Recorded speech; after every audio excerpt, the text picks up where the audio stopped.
Nyako Ramogi Juang en mana singo mane wasingo odiochieng' mokwongo kane Ramogi TV ochopo e piny mar Kenya, mane ochopo e piny mangima mane higa mokalo tarik 29 dwe mar 11 kane wasingo wabiro bedo wang'u kendo wabed iti ka wantiere kor gwenge mopogore opogore mana kaka wawacho wago kod mbaka e kidieny masani neno en kidieny mar Mbaka Oromo. Mbaka ne wadago e sani kendo nyaka sabich mar nyango kendo wadhi kelonige achiel kachiel ka watudre gi jofwambo wa mantiere kor gwenge mana mondo migi kelnwa welo mar higa 2022 kod ariyo mag duond buche masani matimore en mano ma duond bura mar ODM timore kaunti ma Homa Bay, kamano mar UDA timore counties duto maromo 30 kod auchiel. Wasebedo kod jolony wan kodgi, wadhi medo bedo kodgi ka watwa kendo wamedo mana ng'eyo matut motenore kod welo mag duond buche mopogore opogore matimore e pinywa mar Kenya. Machiegni e chenro mar Mbaka Oromo ka koro wada mana somo pachi mesebedo kioronwa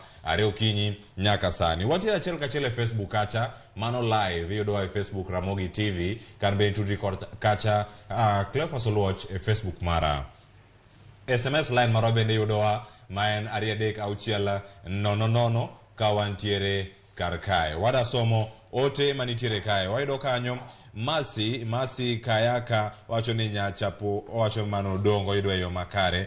Wacho kanyo ni ati mama chielo Ramogi TV mano 100% clear kuwuok Migori erokamano. Wacho ni an commissioner Othira wan jo Homa Bay wachulo the price of loyalty.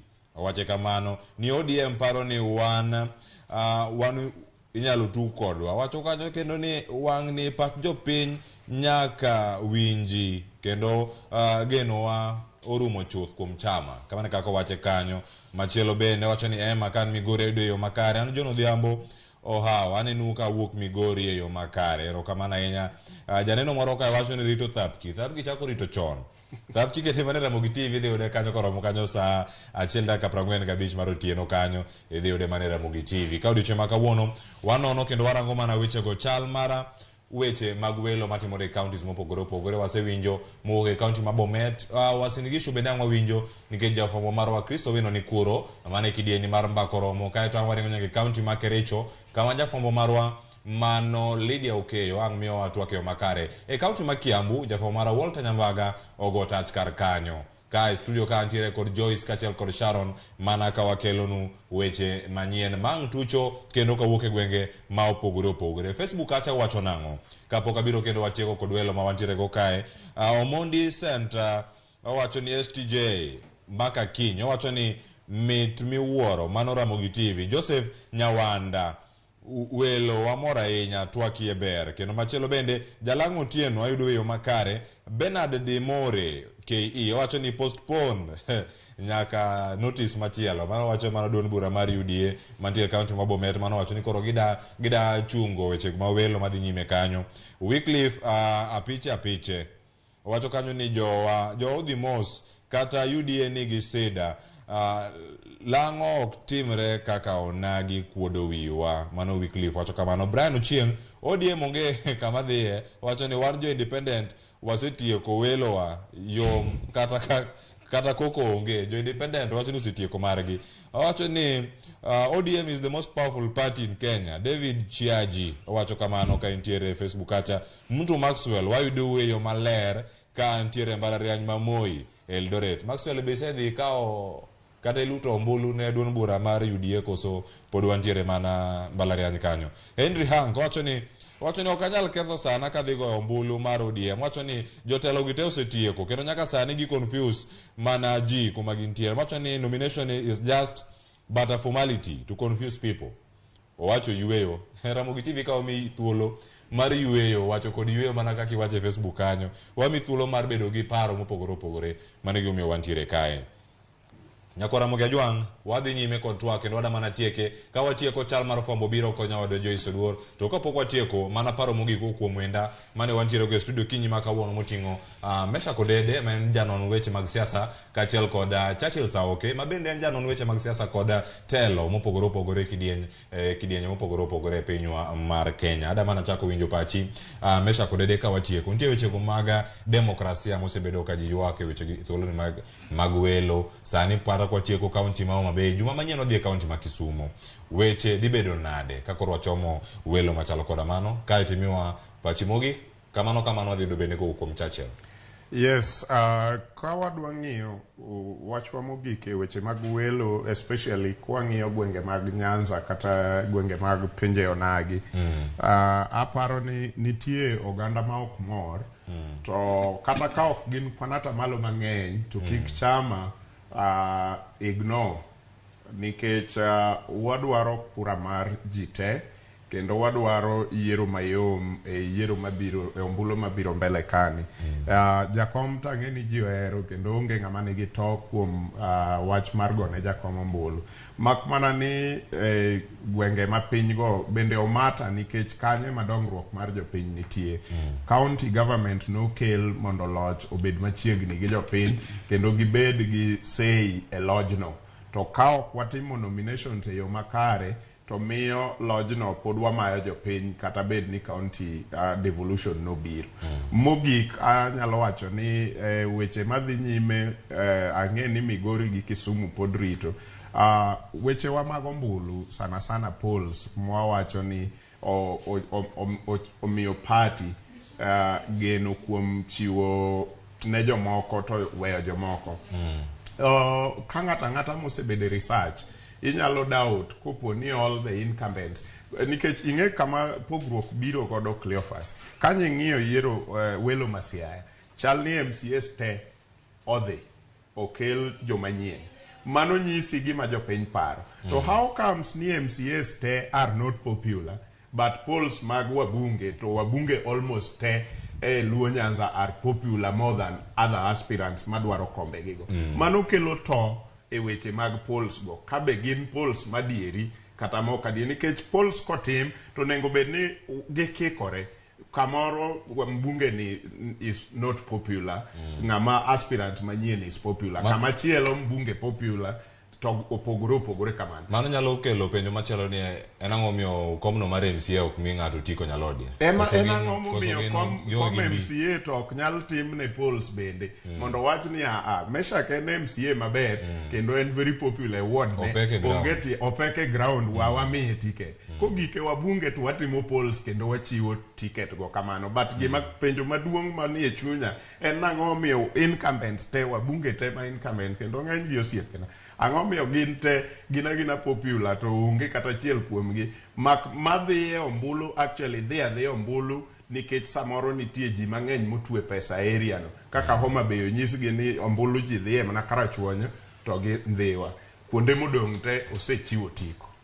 Mana kamano erokamano Nyamesha kodede kendo wadhi medo nono wechegi kendo godo thuolo machielo wabiro kawo thuolo kendo mondo mi wakeli wa non wechegi matut ka pod wechegi mag welo dhi nyime e pinywa makaluwo kendo e pinywa mar Kenya. Churchill, wach mogi koro ka watieko twako kinyi makawuono. Erokamano Cleophas, an gima nyalo wacho aparo ni jo chama mar ODM osetemo king'iyo kuma ne giaye sani kata ka gitimo nomination gitemo kelo ways adek minyalo yud godo aspirants kendo miyo osamiyo violence obedo matin, lakini kata kosabedo kamano gima anyalo kwayo en ni gima party onego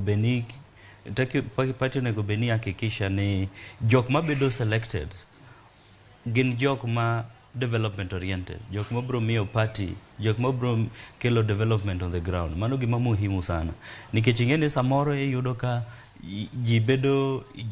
jo wabunge kata senators moko yiero to gin jok ma e ground kuchocho gikia kaka inyalo tigi sirikal mondo ji oyud ang'o, mondo ji oyud maendeleo. Koro kwayo na en ni mondo e yiero ni wayier jok manyalo bedo gi maendeleo manyalo konyo jopiny. Gi jok manyalo konyo jopiny eka koyier jowa nyalo benefit, nikech ing'eni yiero ng'ato en achiel, inyalo yiero ng'ato mondo obed MP, lakini ka ng'ano ok nyal konyo jopiny mondo jopiny oyud maendeleo tiyo, to ing'eni mondo jopiny oyud maendeleo nyaka obed ni gin en ng'ama ong'e tiyo gi sirikal e yo makare. Koro mano gima ODM nyaka ng'i eka jowa nyalo konyore. Mana kamano nyakora Ramogi Jwang' mane thuolo mano yudo mar bedo kod twak are okinyi chenro mar upiny nyaka sani koro donje Mbaka Oromo kendo kochopo nyaka sani en mana ni waneni weche gi mag welo dhi nade. Aguniro kamano Nyamisha kod Ede kachiel kod Churchill Sauge kuom yudo thuolo mar twak kodwa okinyi ma kawuono mabiro en chal mar fwambo mane Ramogi TV nan jata chenro mag okinyi mano donjo nyaka Mbaka Oromo Cleophas Luoch. Bang' mano chenro mar Mbaka Oromo donjo kod nyawadwa Sharon Ong'aw ka sani waringo nyaka ir nyawadwa Joyce Duor mondo konwa chal mar fwambo en mane kuke kor gwengewa mopogore opogore. Erokamano kuom kete Ramogi TV. Joyce. Erokamano ahinya Cleophas Luoch kuom twak mabende ibago e studio gi welo mabende ne wantiere godo kinyi makawuono. Kata kamano nyakwa Ramogi Jwang' gi e thuolo ni wadonjo e kidieny mar Mbaka Oromo e Ramogi TV kae. To mokwongo antiere kae mar mondo mi anyisi chal mar fwambo. Akaluwore ni odiochieng' makawuono, odiochieng' manyoro, kata wanyalo wacho ni e dwe ni mar 4, duond buche mag siasa owuok oko ayanga mar timo welo mag kata nominations e kor gwenge ma pachoka. Ka odiochieng' makawuono duond burano mar UDA timo welo magi e counties kata counties 36 kende mayudore e pacho kae. Welo mag ODM bende timore e county ma Homa Bay odiochieng' ma kawuono, ka odiochieng' manyoro welo mag ODM notimore e county ma Siaya. Nyakwa Ramogi Jwang' ka an ka endi mar mondo mi anyisi chal mar fwambo. Ka wachako kod county ma Siaya kama welo mag ODM ne otimore ayanga odiochieng' manyoro. Ka wang'iyo mana moko kuom duoko mag welo mag ODM mabende otimore e county ma Siaya odiochieng' manyoro. Wachako kod jolocha e kuonde chung' od bura mago mayudore e county ma Siaya kama bende obage welo odiochieng' manyoro. Jalno mabende noloyo kar chung' od bura ma Bondo kendo yudo tiko mar ODM en Gideon Ochanda. Kae kar chung' od bura ma Gem Elisha Ochieng' Odhiambo ema oyudo tiko mar ODM e dhi laro kom mar kar chung' od bura ma Gem. Kar chung' od bura ma Alego Usonga jaloch ne en Samuel Atandi mabende koro dhi laro kom mar kar chung' od bura ma Alego Usonga kod otiko no mar ODM. Magi mana moko kuom jogo mabende oloyo otiko mar ODM mar dhi laro kom mar kuonde chung' od bura mayudore e county ma Siaya. Par ni county ma Siaya kocha nitiere kod kar chung' od bura madirom 6. Mak mana ni kar chung' od bura ma Bondo, Gem kaachiel kod Alego Usonga kende emane obage welo margi odiochieng' manyoro kendo magi e jolocha mabende dhi laro kombe makamago kod otiko mar ODM. Ka wadhi mbele wang'iyo duoko mag kapod wantiere duoko mag welo mag ODM e county ma Siaya. Wadhi e jolocha e wards mantiere e kar chung' od bura ma Ugenya. Joseph Peter Omondi oyudo otiko mar ODM e dhi laro ward ma Ukwala ward. Bernard Onyango Andala dhi laro kom mar North Ugenya kod otiko mar ODM. Andericus Odongo noyudo tiko no e dhi laro kom mar West Ugenya ward. Frederick Oluoch oyudo tiko mar ODM e dhi laro kom mar East Ugenya ward. Mago jolocha manoyudo otiko mar ODM e dhi laro kombe mag kar chung' od bura mayudore e madhi laro kombe mag wards mayudore e kar chung' od bura ma Ugenya. Akawa dhi nyime joloch mabende oloyo e wards mantiere e kar chung' od bura ma Alego Usonga. Wantiere kae kod David Omondi Ragan moyudo otiko e dhi laro kom ward mar Central Alego ward. Vincent Otieno Odao dhi laro koro North Alego ward kod otiko mar ODM. James Obiero Atare dhi laro kom mar Siaya Township ward kod otiko mar ODM. Scholastica Nyango Madoos dhi laro komno mar East South East Alego kod otiko no mar ODM. Sylvester Otieno Madialo oyudo otiko mar ODM e dhi laro kom mar Usonga ward. Ka Felix Ouma Okumu oyudo tiko mar ODM e dhi laro kom mar West Alego ward. Amana ka wadhi mbele kod jogo mabende oyudo tiko mar dhi laro wards mopogore opogore e county ma Siaya. Kaluwore ni welo e kar chung' od bura ma Siaya otimore ayanga odiochieng' manyoro. Ka wanyalo dhi e ward machielo mano wanyalo dhi e ward machielo mane kar chung' od bura ma Bondo kata wards mayudore e kar chung' od bura ma Bondo. Kar chung' od bura ma Bondo wantiere kod wards mopogore opogore to jogo moyudo otiko mar ODM e dhi laro kombe mag wards makamago. Wantiere koda Joseph Bismarck Olango Otieno madhi laro komno mar Central Sakwa kod otiko mar ODM. Oliver Otieno Arika oyudo otiko mar ODM e dilaro kom mar North Sakwa Ward. Edwin Otieno Dhiambo dilaro South Sakwa Ward kod otiko mar ODM. John Ombewa Gare dilaro kom mar West Sakwa Ward kod otiko mar ODM. Willis Okotho Chieng oyombo West Yimbo Ward ka Francis Otieno Otiato oyudo kata eja loch e Yimbo East Ward. Magi mana duoko mabende ne wayudo dichieng manyoro kaluore ni reporters magwa nogoyo tache county ma Siaya kaocha mar mondo mi weche makamagi wakelni achiel kachiel kaka ne gitimore. Kawadhi kar chung'od bura mar Rieda moko kuom wards mabende oyudo joloch gintie wan gi Judith Anyango Elizabeth moyudo kom mar East Assembly Ward.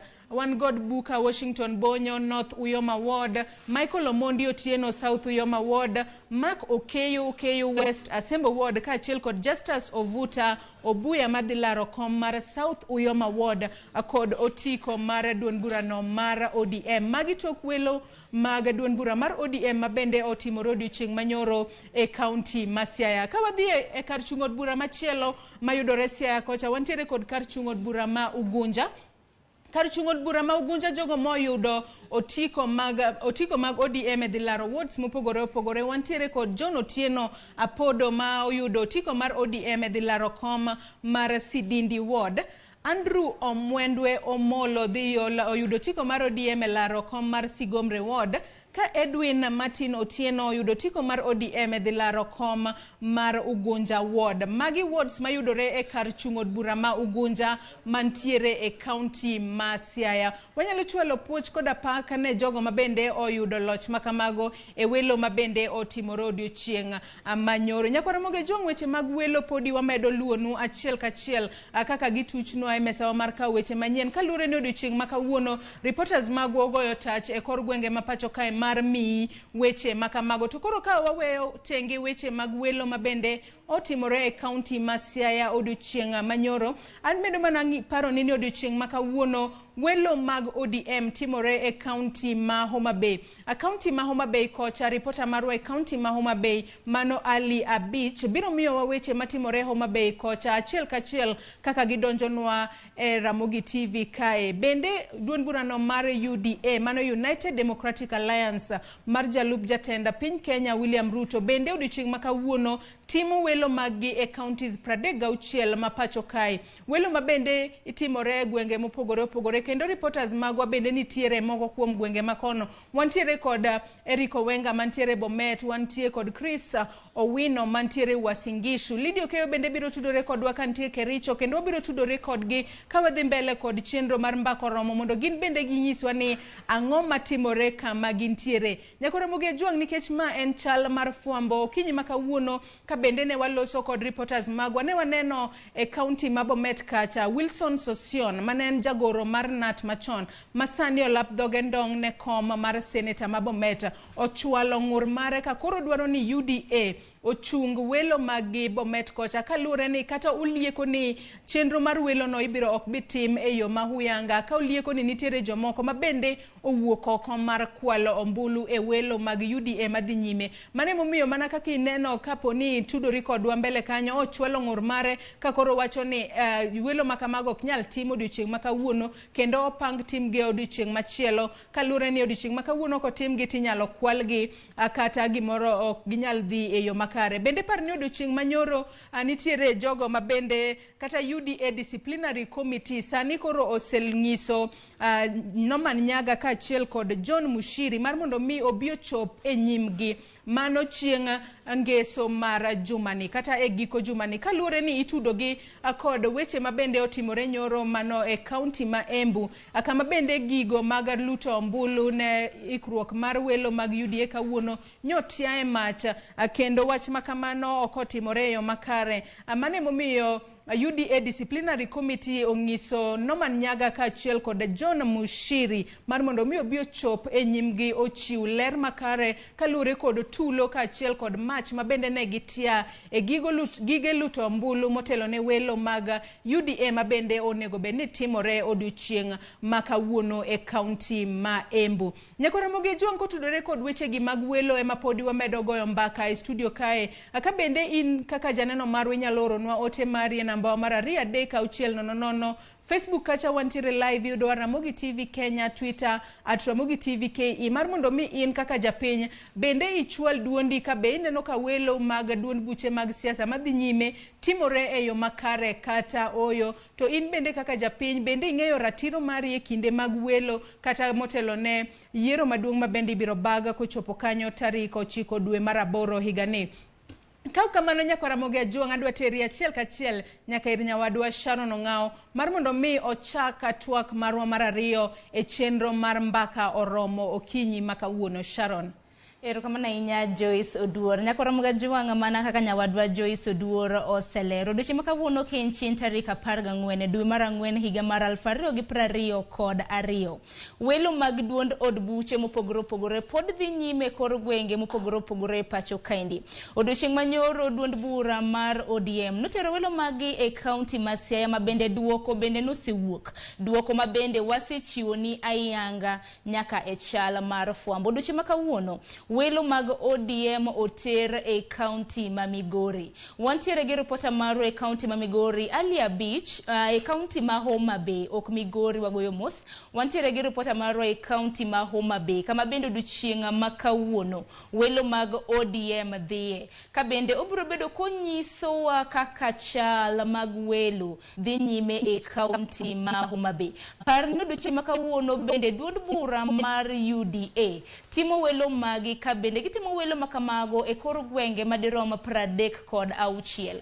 Wantiere kod reporters magwa mabende ogoyo touch. Wantiere gi Eric Owenga mantiere e kaunti ma Bomet, Walter Nyambaga ntiere e kaunti ma Kiambu, Lydia Okeyo nitiere e kaunti ma Kericho, ka bende Chris Owino ntiere e kaunti ma Uasin Gishu, kama bende duond bura mar UDA welo magi ka bende timre gwenge makamago gibiro bedo ka gikelo nwa chal makamano. E kaunti ma Bomet okinyi makawuono nwaseneno kaka welo nochako matamre gi nono, kama bende nentiere ng'ur makoni kod kocha kuom moko kuom johera mag UDA. Bende par ni UDA katimo welo magi e counties 36 nitiere kar chung od bura 3 ma bende welo makamano ok gitime. Manero kar od bura ma Nandi Hills, Narok South, kanyakla koda kar od bura ma Nakuru Town West. Wanyalo paro ni kar od bura ma Nandi Hills ne gichungo welo makamano mane bedni timo odiochieng' makawuono, ka bende ne gichungo kaluore koda achiel kuom jolar ombulu gi UDA ma bende nong'elo rengo kaluore gi masira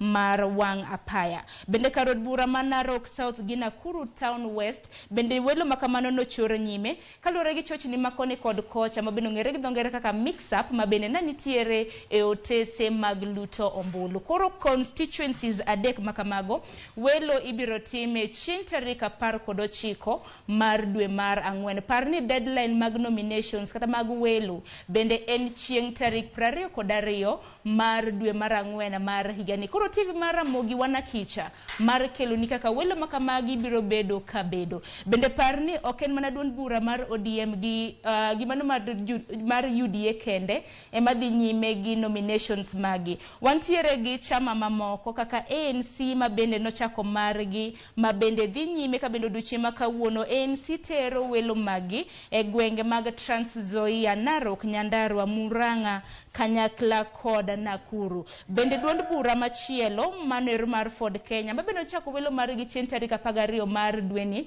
gidhi godo nyime nyaka chieng' tarik 18. Duond bura mar Jubilee kor ka korgi to negocho ni welo maggi gibiro timo e yo mong'ere gi dho ngere kaka consensus. Gin koro gibiro bedo kaka aput margi to gineno kaka ginyalo kao kata mana otiko margi to gimiyo jokanyo magi kopogre kod duond buche mamoko mabende tero welo magi mar mondo mi otim yiero. Nyakwa Ramogi Juang e chenro mar Mbaka Oromo e twak mar Mbaka Oromo okinyi makawuono adhi bedo gi jolony mag siasa. Okinyi makawuono antiere gi George Godwins mabende en jalony e weche mag siasa. Bende adhi bedo gi Moses Oburu. Moses Oburu en jakanyo mar duond bura mar ANC mabende nitiere boma bul mar Kenya Kwanza.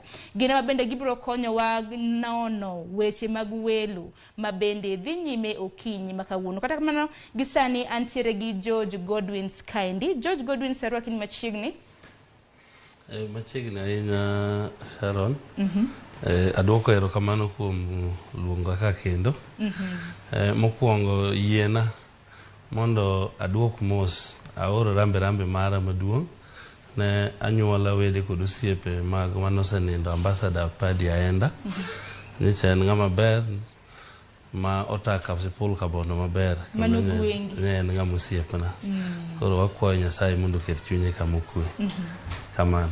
Kata mana George Godwin singeni kia igo mos ne anyuola mar mosenindo Padi Aenda ngeni wuok asipul donge? Padi ne awuok kasipul oja kanisa na Ringa Catholic Parish. He was a friend. Yamamiyo na nyaka goni rambe mare. Mosuru. Mosuru ahinya. Kata kamano Nyakwa Ramogi Juang mano George Godwins mabende en jalony weche mag siasa. Bende adhi bedo gi Moses Oburu mabende aneno kosemole studio marwa kendo biro riwore kodwa kwadhi nyime gi chenro makama. Kata kamano George Godwins welo osetima. Odiochieng' manyoro ka ODM kata mana duond bura mar ODM notero welo margi e kaunti ma Siaya duoko osewuok. Gino mari ne nang'o kata mana odiochieng' manyoro? Ng'eny welo gi duoko maggi ng'enyne kaluwore ka ji ne campaign jopiny nong'eyo. Ma ng'enyne gima jopiny dwaroga en welo mayanga. Ka en welo maratiro to koko kata mabedi onge. Nikech jopiny masani riek kendo ging'eyo gima gidwaro. Omiyo kaka welo notimore Siaya, kaka otimore kata kaka njo timore Busia. Ng'enyne ineno ka lony bedie moso e chama mar ODM jowa mag joka Azimio gi. Kich ODM en chama mosetimo welo kuom ndalo mang'eny. Therefore ging'e kaka welo bedo. Koro waneno ka Busia nodhi maber, Siaya nodhi maber, Homa Bay bende timore kawuono. An gi geno ni dhi maber. Homa Bay makata kiwacho ni timre kawuono kin gi geno ne dhi maber. Wantiere gi reporter mar e kaunti ma Homa Bay Ali Abich mabende nosenyiso kata mana chal mar welo e kaunti ma Homa Bay ka bende wacho ni deko mag ballot papers bende oseneno kacha. Nitiere rochni makoni kod kocha mag nitiere moko kuom polling centers mabende koro oriw. To jopiny bende koro okia kata mana ni gidhi kata mana luto ombulu e polling stations mage.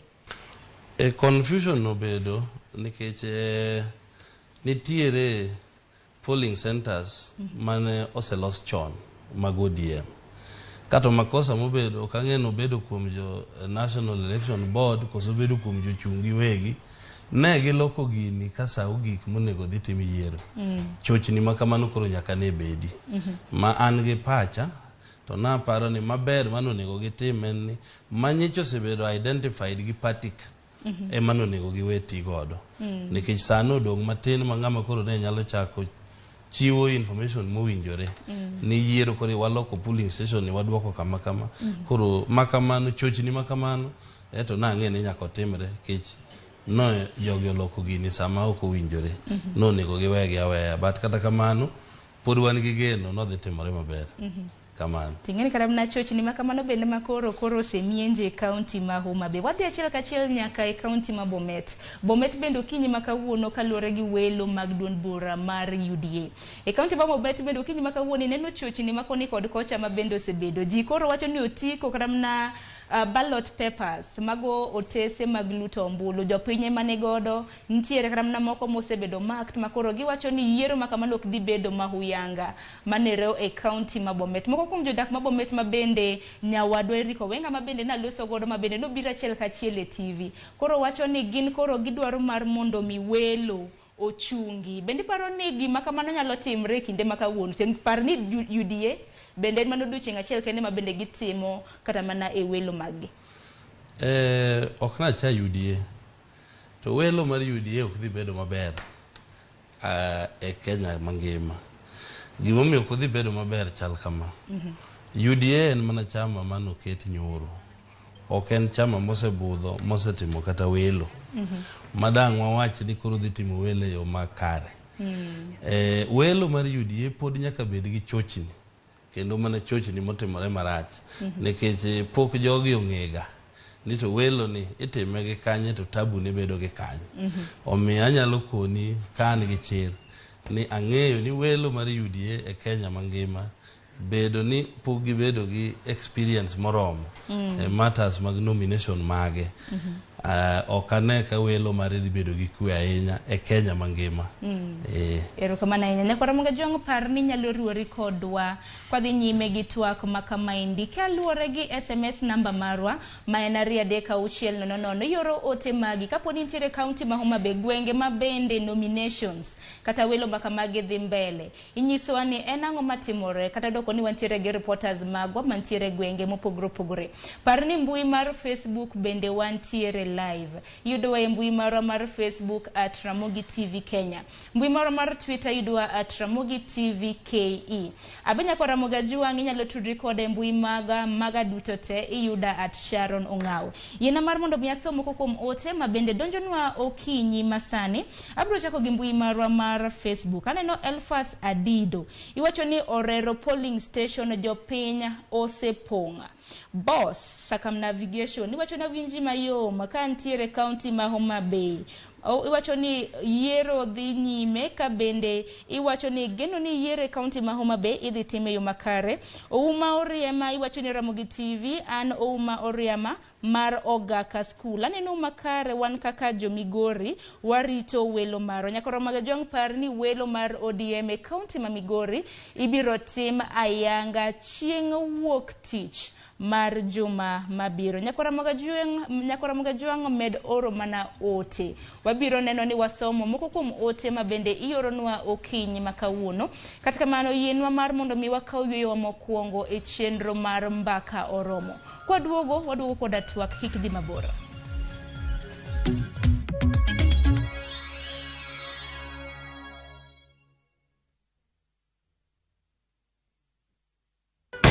Okie dokie, kids. Let the show begin.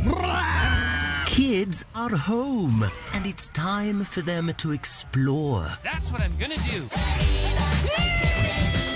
So, why not give them Kids View? Travis, Paul, over here, quick! With Kids View, they get to learn, The eyes and the mouth. discover, and you are sure they consume safe content. Join the excitement that is Kids View. Popular, lovable. Thank you.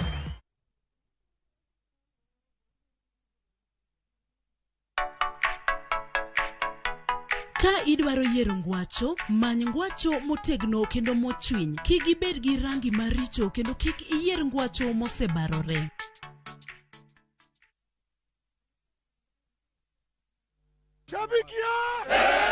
Fan True huwa anapenda timu na roho yake yote.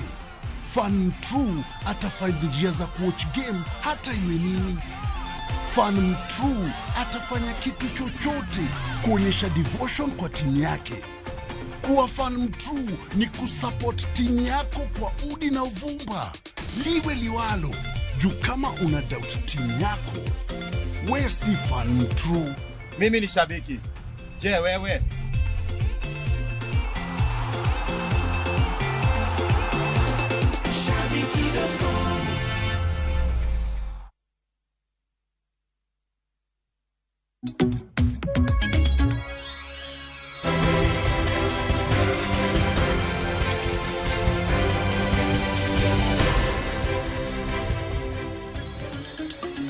Nyakora Mugajuang machiegni okang' mar ariyo e twak e chenro mar Mbaka Oromo kinyi makawuono twak mabende wantiere godo en twak mabende nwachako e chenro mar Upiny saa 12 mar okinyi. Twak mabende dhi nyime en kaluore gi diero magweko welo mag duond od buche mabende dhi nyime kor gwenge mopogore opogore e pacho kaendi. Welo mag duond bura mar ODM dhi nyime kaunti ma Homa Bay odiochieng' makawuono, kai welo mag duond bura mar UDA dhi nyime e counties madirom 30 kod auchiel. Omiyo kinyi makawuono antiere gi jonon siasa. Mana ka nintiere kodwa ka nwachako chenro mar Mbaka Oromo, nwantiere kod George Godwins mabende lonye weche mag siasa. Mariwore kodwa bende sani en Moses Oburu, jakanyo mar ANC mabende nitiere buo kweth mar Kenya Kwanza. Moses ero kini machiegni chenro. Kama na inya mambaka mamita nyan kecha nikech piny nyaka jiwalre nyaka inwang' joma bo dhie ombulu mayier mondo otel ni Kenya. Pero kama na inya Moses matimre ne gima ber. Yes. Pero kama na inya in kaka jakanyo mar ANC bende en gino mara ni kata mno kinyi makawuono iseneno gik matimore nyime achiel kuom duond buche mantiere riwruok mar Kenya Kwanza. Odiochieng' makawuono UDA timo welo mage. Welo mabende ochako e yo matek miwuore. E gwenge mag Bomet bende ineno jini mana gi otese mag luto ombulu. Kata mna welo makamano ok dhi nyime makare. Moko kuom jokanyo mag Bomet bende osewuok oko ka bende giwacho ni gidwaro mar mondo mi welo makamano ochungi. Gi pach ng'eno wach welo ni wacha dir. Welo ng'en lony marwa pok ochopo ko mwanya timo welo moro maratiro kendo mineno ga Marekani kata pinje moko molony. To kum UDA aparo nyaka bende ging'e gimomiyo giketo gini odiochieng' achiel nikech wacha dir king'eyo kata aspirants base kata pesa ma obedo res kuom chudo mar party primaries. UDA nigi ji mang'eny gikwako kuone mang'eny. Ka an gi dine waketo gini odiochieng' mopogre mondo gine but ang'e ni ging'eyo gimomiyo gikete kama mondo gidhi tesre kamano. Koro joma dhi hinyre joma dhi wuok e ber be dhi wuok e ber. Iluongo wacho ni siasa dwaro pangruok. Koro joma opangre aduwa to dhi wuok e maber. To kanyakla duto kuom duto kwe monego bed ni bedie kata confusion bede matin. Welo tere ok nya bedo maber. Gima dhano timo nitie dhano madwa mondo odhi maber, nitie dhano maber dwaro shortcuts. E shortcuts kanyo ma weche kethre ga. Barang'eyo ni kane pok gikete kama nyaka bende giketo scenarios ni dhi kama nya timre manya kosre manya dhi maber. Omiyo ang'e ni ging'eyo gima gitimo. Koro bang'e mobono ni kara odhi nadi. Ng'ama ne temo kwelo cha ng'ama ne gombulu mabandie cha bo oyude. To kanya yudre ka welo pok ochagre osenitie mbulu mabandia. Matine nyaka ben checks and balances ntiere moromo. Kama na inya kata kaka pok apkaw pach George Godwins kotenre kod welo mag UDA. Ng'eni UDA ka kata mna jopiny bende umako dho jopiny gi wuoro nikech UDA ka bende manusingo ne jopiny kaka yiero kutimo ndalo achiel nosechan. Ang'e maber no kiwuok UDA to iwuok ANC to UDA ni chama maru e buo riwruok mar Kenya Kwanza ka. Nusingo ne jopiny ni yiero maru usechano kendo dhi time e yo makare. Kendo naneno kata mna clerks presiding officers mabende nondike bende gin buora. Kora ke nena ng'o matimore bende odiochieng' manyoro bende mana ka neno lori mabende noting'o ballot papers gi ballot boxes no wang' Embu. Ka bende koro iseyo e kaunti ma Embu iseyo UDA ni gichano kwalo ombulu. An siasa ni kaka osebede gi kaka piny tungre. Gik matimre inago an ok aneko kane kech mano nyiso passion gi pek ma chama no go e thurno. Matene ni en gimo mako jopiny gi joma chung' matek. Emomiyo passion tiere. No ka di chame moko mabe ni e thurno ka Jubilee ong'aw dichgo. Kata chema ko ginyiewo gazet kata gibire TV mondo ong'aw dich kodgi. Omiyo mano nyiso an kuom mana nyisa ni chamano gi koko mokelono kiyudo ing'eni koko no bende siasa o arouse interest kuom japiny madhi go ombulu to omedo jiwo japiny mondo omak motegno chamano nikech ng'ama oyude ng'ama othuthin moyudo tikono ong'en mano election koro anya gon gero kama nikech gigero chama maduong' kuom higa achiel to gero chama maduong' mariwre nikech anya paro mana KANU ndalo Moi to ng'en KANU ne timo welo gi katiyo gi DCs gi DOs emamiyo ne ginyalo timo lakini gimoro inani ka bisi pok okelo chenro maber ma ginya konyogo parties to chamo bedo maduong' ka UDA kamano ok yot lakini japiny dhi amua tungni go mago mane kaka bedoga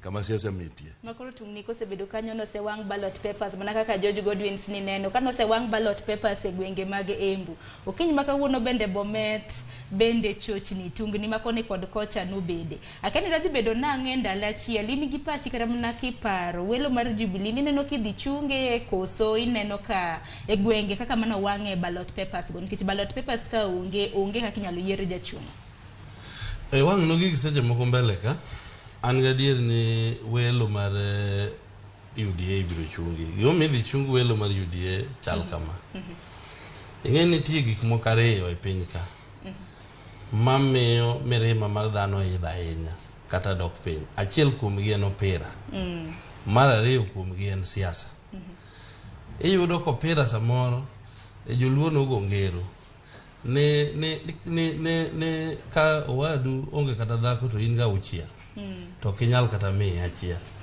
mondi go mana magi to opira e gima inyalo ka ng'ato singo ne chiege manyiso ni ng'eyo mor modonjo go di chuny dhano ng'ato nyalo wacho ni ting'eni tim magocho England ni kawuono ka dipo nono ni mani yuogo City to chiega chokaw but you can imagine ni en ngero mar jaluo no wadu kata thoma misuma to in gi mona uchiel to kigol achiel ni miye to opira to koro nyalo mi gol achiel ma in go koro opira gi siasa gin gik madonje chuny dhano e yo matut maka ok oti kod gi maber to tabu nyaka bedi gimomiyo akelo ma chal kama UDA yiero mare ok ane kadhi tieko odiochieng' ma kawuono nikech UDA nochako gi tim moro ma ok nyal bedo maber gi joherane gi aspirants mage ang'o momiyo ma bedo en niya chama mar UDA ka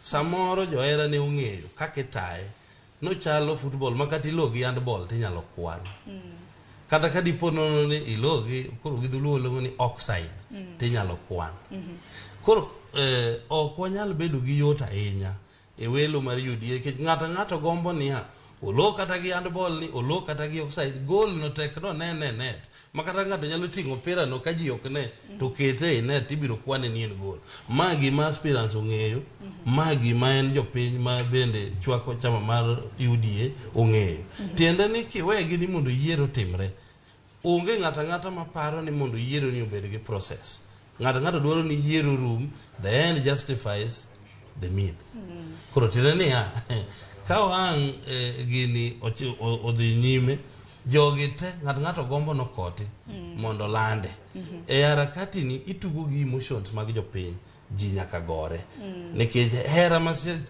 yani mirima ma siasa donjo ge chuny dhano chalre mana gi mirima mopira donjo ge chuny dhano ng'ato nyalo we chiemo ni tim magocho England olo chiemo ok donjo koro matende mane kaka siasa be donjo chuny dhano ka na mondo wuodo ganda ok olandi iwe neno news iwe chiemo so the same thing timore UDA ka jopiny ong'e ni candidate na emo osego campaign kendo nego lo sami winjo ni ng'ato obaro gi ballot boxes kamoro semak onge kaka polling station no ji wang' no bede dhano nyaka wang' lweny no wuoge mane kaka en Pero kama na Ramogi Oromo par ni e chenro mar Mbaka Oromo bende watudre kod reporters magwa mabende nitiere kicha gintiere kor gwenge mopogore opogore pachoka odiochieng' makawuono ka welo mar UDA dhi nyime we wawinji ni e kaunti ma Kericho en ang'o matimore Joyce Oduor nyalo mana kawe gi kanyo mondo itwak kod Lydia Okeyo. Pero kama na bedo wangi mar mondo mi wanyisi gigo matimore e pacho kae odiochieng' ma kawuono e kinde ma bende duond burano mar UDA bago welo magi counties 36 ma pacho kae. ODM to odiochieng' ma kawuono bago welo margi e county ma Homa Bay. Gie thuolo ni nyaka Ramogi Ajwang' adwa ni wadhi achiel kachiel nyaka ir jafwambo marwa mano Lydia Okeyo mantiere county ma Kericho mar mondo mi onyiswa ni Kericho tang'o matimore. Lydia, kinyalo winja gi sani ichiew nade Kericho kona? Aneno ka ji ose riedo line ng'ei kanyo matiende ni chenro mar luto mbulu dhi nyime yo makare Kericho. Tinyalo mana nyisowa ni chenro mar luto mbulu Kericho nochakore saa adi to nyaka sani chenro makamano dhi nade? Joyce ageno ni ichiew makare abiro no achiel kachiel koya e county ma Kericho, mano kanyo county mamiyo, county ma ong'ere kaka kanyo ma bende chayo timeneo ayo makare. Wantiere ka e Highland Primary School kata school no mar Highland Kipchebor Ward, mano kanyo Aina Moi constituency. Inyalo paro ni Kericho county ni kod constituencies auchiel, mano koting'o kanyo Aina Moi bende wantiere Okinyi ma kawuono, ka bende kanyo nitiere Kipkelion West, Kipkelion East, ka bende nitiere Sigowet, so in constituency kachiel kod Berut gi Belgut to gi Bureti. Okinyi ma kawuono wantiere Aina Moi constituency, mano Kipchebor Ward kaka sewacho no, kendo welo mag duond bura mar UDA dhi mbele. En welo mano ochakore okinyi kendo king'iyo ng'eya kanyo ineno ka line otimo newa, kendo ganda gi ni ka mondo mi giwali jotelo go bende gidwaro ni mondo odhi oting' otiko mar duond bura mar UDA. Kendo giminyalo neno kani ka Joyce ni kweni kamokalo ataro mar weche mwasewinje counties mamoko kweni tiere ka, kendo inyalo neno ka en kwe makata mana joma go mbaka onge gi ling thi, kendo gintiere line mano nyisi chal mar kwe kata chal mar arita ma bende oseketa kar goyo mbulu ma Kipchebor makane, kama bende igeto ni mondo ang' ne wayud duoko mag welo go bang'e. Kanyisi mana matin gima wach maduong' en welo mar governor, kama bende inyalo yudo ka ntiere timbe ariyo madongo mago bende koro temo mondo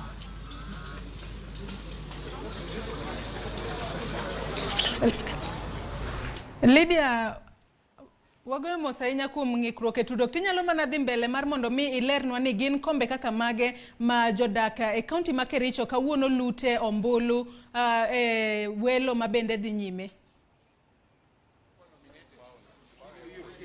Ajwang' aneno ka okwa tudre kod Lydia e yo makare. Wabiro dhi nyime kod tudruok kode mar mondo mi onyiswa gino matimore e county ma Kericho, kama duond burano mar UDA odiochieng' ma kawuono obage welo maggi. Weche makamage waseng'isi ni reporters magwa luonwa machiegni. Gie thuolo ni adwa duoki achiel kachiel nyaka ir Sharon Ong'ao. Erokamano ahinya Joyce Oduor, go mos kaluwore gi weche mag tudruok, ng'ikruok mag tudruok ma koni kod kocha. Kata kamano e kaunti ma Kericho ineno ka yiero kata mana welo mag duond bura mar UDA dhi nyime e yo makare kopogre gi kaunti ma Bomet ma bende nwaneno okinyi ma kawuono. We asomo kuom ote ma bende donja no ka ote ng'eny kalu. Brakuku George wacho ni wuok e kaunti ma Migori wacho ni koro marwa michuno wa gi ng'ato ma iyombo nyaka gi ng'ato modonje siasa kawuono. Koro biro bedo machalo nade. Warito neno kaunti ma Migori welo mag duond bura mar ODM ma bende bibagi chieng' wuok tich biro dhi yo machalo nade. Peter Kobala wacho ni ODM nitiere gi walo mang'eny, ka bende giwacho ni keturu wang'u mbele ka biro bedo gi ywak mathoth. Charles Mobutu wacho na moso ukanyo jowa obed mos nikech ng'ikruok ni kamora mora. Valensa Adoyo iwacho ni amor kod twake Ramogi TV, iwacho ni neno wacho kachiel kiwuok e county ma Nairobi. Brian Ochieng iwacho ni ODA gi UDA chalre, onge kumadhi wanjo independent wasetieko welowa yom kata koko onge. Why must the Luo Nyanza counties be the victims of the nomination process? To kaneno kata mana keno Uganda joluo kende, gwenge mag Bomet bende ineno ywak makoni kod kocha nitiere. Penjo na maduong' ma bende abiro mana penjo kata mana jo siasa kata mana jo non siasa ma bende antiere godo kinyi makawuono en nang'o ni welo imiyo teku mathoth mopogore kata gi yiero maduong' ma pacho kae. Kaka kamano kapok giduoko penjo na makamano, ateri achiel kachiel nyaka ir nyawadwa Joyce Oduor mondo tudre kod reporter marwa Walter Nyambaga mogo tach e kaunti ma Kiambu. Joyce, kawe gi kanyo. Nya Sharon Ong'ao nyakwara moge jongo odiochieng' ma kawuono gin mana wechego mag welo. Watudore kod reporters magwa mar mondo mi ginyiswa kama gintiere to kaka chenro mag welo dhi mbele kuonde mopogore opogore ma gintiere. Gie thuolo ni wadwa tudre kod reporter marwa Walter Nyambaga ma bende aneno ka ikore makare mar mondo mi onyiswa ni ka intiere e kaunti ma Kiambu. Kata kamano Walter Nyambaga nitiere kaunti ma Kiambu kama uluwo machiegni kaka wechego mag welo mag UDA timore. Tipo mineno e wang' jowi mari kanyo gin tipo ma bende wuok ni achiel kachiel kowuok e kaunti ma Kiambu kama Walter Nyambaga nitiere. Kendo ang'eno ikore makare mar mondo mi obi onyiswa gigo matimore e kaunti ma Kiambu kama duond burano mar UDA odiochieng' ma kawuono obago welo mag kinde ma bende giwachomo yiero maduong' mibiro tim kanyo kochopo tarik 9 dwe mar 8. Mana kaka ineno wantiere wanyalo neno bila kanyo matiende ni chal mar arita nyalo bedo ni oket kare yo makare, oket maber e kaunti ma Kiambu kono motelo ne welo ma bende timore odiochieng' ma kawuono. Nyakwara moge juang' adwa ni watudre kod Walter Nyambaga ma bende aneno ka ikore mar mondo mi onyiswa gima timore kama entiere e kaunti ma Kiambu odiochieng' ma kawuono. Kaluwore ni kaunti ma Kiambu en achiel kuom counties go ma bende duond burano mar UDA time welo margi odiochieng' ma kawuono. Walter Nyambaga, ichiew nade e kaunti ma Kiambu kono to chenro mag welo e kaunti ma Kiambu nyaka sani gisechakore kose oyo to chenro ma kamago dhi mbele e yo machalo nade? Walter. Erokamano ahinya, ageno ni bende ichiew maber e studio kanyo endo. Abiro ni kachiel kawuok e Kiambu County kar chung' od bura nogo mar Ruiru. Kama bende chenro mar welo mar duond bura mar UDA e ogweng' wecho kinyi ma kawuono mak mana ni midhiero moko osebedo kendo chenro no ni pod ng'ikruok. Kang'iyo saa mara man gi nengo kaendi to de rom seche madhi saa 3 gi nyiri moko mosetelo. Kata kamano onge otese mag luto ombulu mosewuok e kar luto ombulu kaendi manyiso ni moko kuom chochni ma bende nyaka chop seche gitem lose ema dhi nyime. Igeno ni chenro maker kod mani biro chakore okinyi ma kawuono e kar saa 12 tok yao kunde mag luto ombulu. Mak mana ni jogo mochung' ne welo maket kod mag duond bura ma bende dholiech luongo ni returning officer, agent kachiel kod mamoko ochopo ka mondo ka otese mondo chopo lut ombulu. Kama wantiere luongo ni St Francis en kar kanisa makende ma bende chenro maket kod ma dhi nyime. Mak mana ni chenro no podo ni kod ng'ikruok kaluwore ni otese mar kar chung' od bura ahinya ma mine ma kisungu luongo ni women rep obedo kod ok obedo moromo miyo koro chuno ni gidonje box ka box mondo gigol kalatese mamoko mondo migi medi mondo migi yud thuolo mana mar chopo e tesende mag luto ombulu mondo mi kom mar women rep no biro bed kod otese ma bende nyala bende tim godo welo maket kod mano endo kata kibawangi mana kaka japicha mara temo pimo ni no endo gidhi nyime kod yelo tese mag ballot box ka ging'iyo ni to bende nitiere kwan moromo ka nitiere kwan mo okoromo bende gibiro yudo kaka ichek pog moko mondo mi gin bende odonji chenro maket kod manigeno ni biro dhi gweng' wech kendo bende dhi nyime mak mana ne gikawo thuolo. Midhiero machielo en ni geche mowinjo bed ni itero godo otese mag luto ombulu gi endi e kuonde mag luto ombulu osebedo manok. Koro chuno jochung' kachiel kod ji mochiwore mondo oti kod geche gi wuon mar sodo ka gidhi e kuonde mag luto ombulu magin e polling stations go endo mondo mi chenro maket kod mani ogweng' wech. Mak mana ni mano biro kawo thuolo ka bende ging'iyo ni to en chenro mabiro dhi nyime nyaka saa adi mondo mi otese gi endi kachiel kod sanduge mag luto ombulu gi endi ochopo kuonde ma idwaro gi. Mak mana ni nyaka chop seche gi endi arita already molit mokalo ka obila osebedo ka tayo chenro ni endi. Odiochieng' manyoro nyo jatelo mochung' ne tayo chenro mag luto ombulu kata mag welo Anthony Maira mar duond bura mar UDA nyo chiwo ler ni gibiro temo tayo chenro ni e yono makare mana mar neno ni onge ng'ikruok. Mak mana ni nyaka chop seche gi endi kuonde mathoth e Kiambu County ok osedo thuolo mar chako dhi nyime kod chenro makende mar luto ombulu kalure kod ng'ikruok mosebede gi rem mag sanduge kachiel kod otese mag luto ombulu ma winjo bed ni koro ging'iyo lwasi malong'o kata chenro no makare mar neno ni gichopo kuonde ma idwaro. Nyaka chop seche gi endi e St Francis ka endi pod gigo tach ka girito ni to bende ang' ne lek margi mar chopo kuonde mag luto ombulugo odhi nyime kendo chenro ni ogweng' wech mana kako chan nyaka chop seche giendi pod girita rita kendo bende jogo mano mondo kinyi mondo mi okaw tese mag luto ombulugo mondo chope polling stations mage obedo kod ng'ikruok. Aduoke chela nyaka studio kopo ni kod penjo. Erokamano ahinya Walter Nyambaga, onge kod penjo nikech iselero gino momiyo chenro mag luto ombulu Kiambu kono pok otimore kata pok ochako nyaka gisani. Nyakora Ramogi Ajuang mano ne reporter marwa mantiere kaunti ma Kiambu okinyi ma kawuono. Walter Nyambaga ka bende oluwo machiegni kaka welo mag duond burano mar mag UDA atimore e kaunti ma Kiambu odiochieng' ma kawuono. Parni UDA bago welo makamago e counties 36 e pacho kae kendo obiro temo matek mar mondo mi wanyisi kaka chenro makamago timore e counties mopogore opogore odiochieng' ma kawuono. Ka kamano Nyakwa Ramogi Ajuang abiro duoki achiel kachiel nyaka nyawadwa Sharon Ong'ao mar mondo mi odhi mbele kod twaka okinyi ma kawuono. Sharon. Erokamano ahinya Joyce Duor. Nyakwa Ramogi Ajuang aneno ote moro ka. Engineer Lazaro Kanyambo kiwacho ni it's good jo UDA sani koro tone down their propaganda kaluwore kod gik madhi mbele ka marwa dutiyo e ndere. Otherwise gima dhi mbele Sharon nyiso ni parties gi pok obedo kod chung capacity mar pok gibedo kod capacity mar conducting credible and peaceful nomination.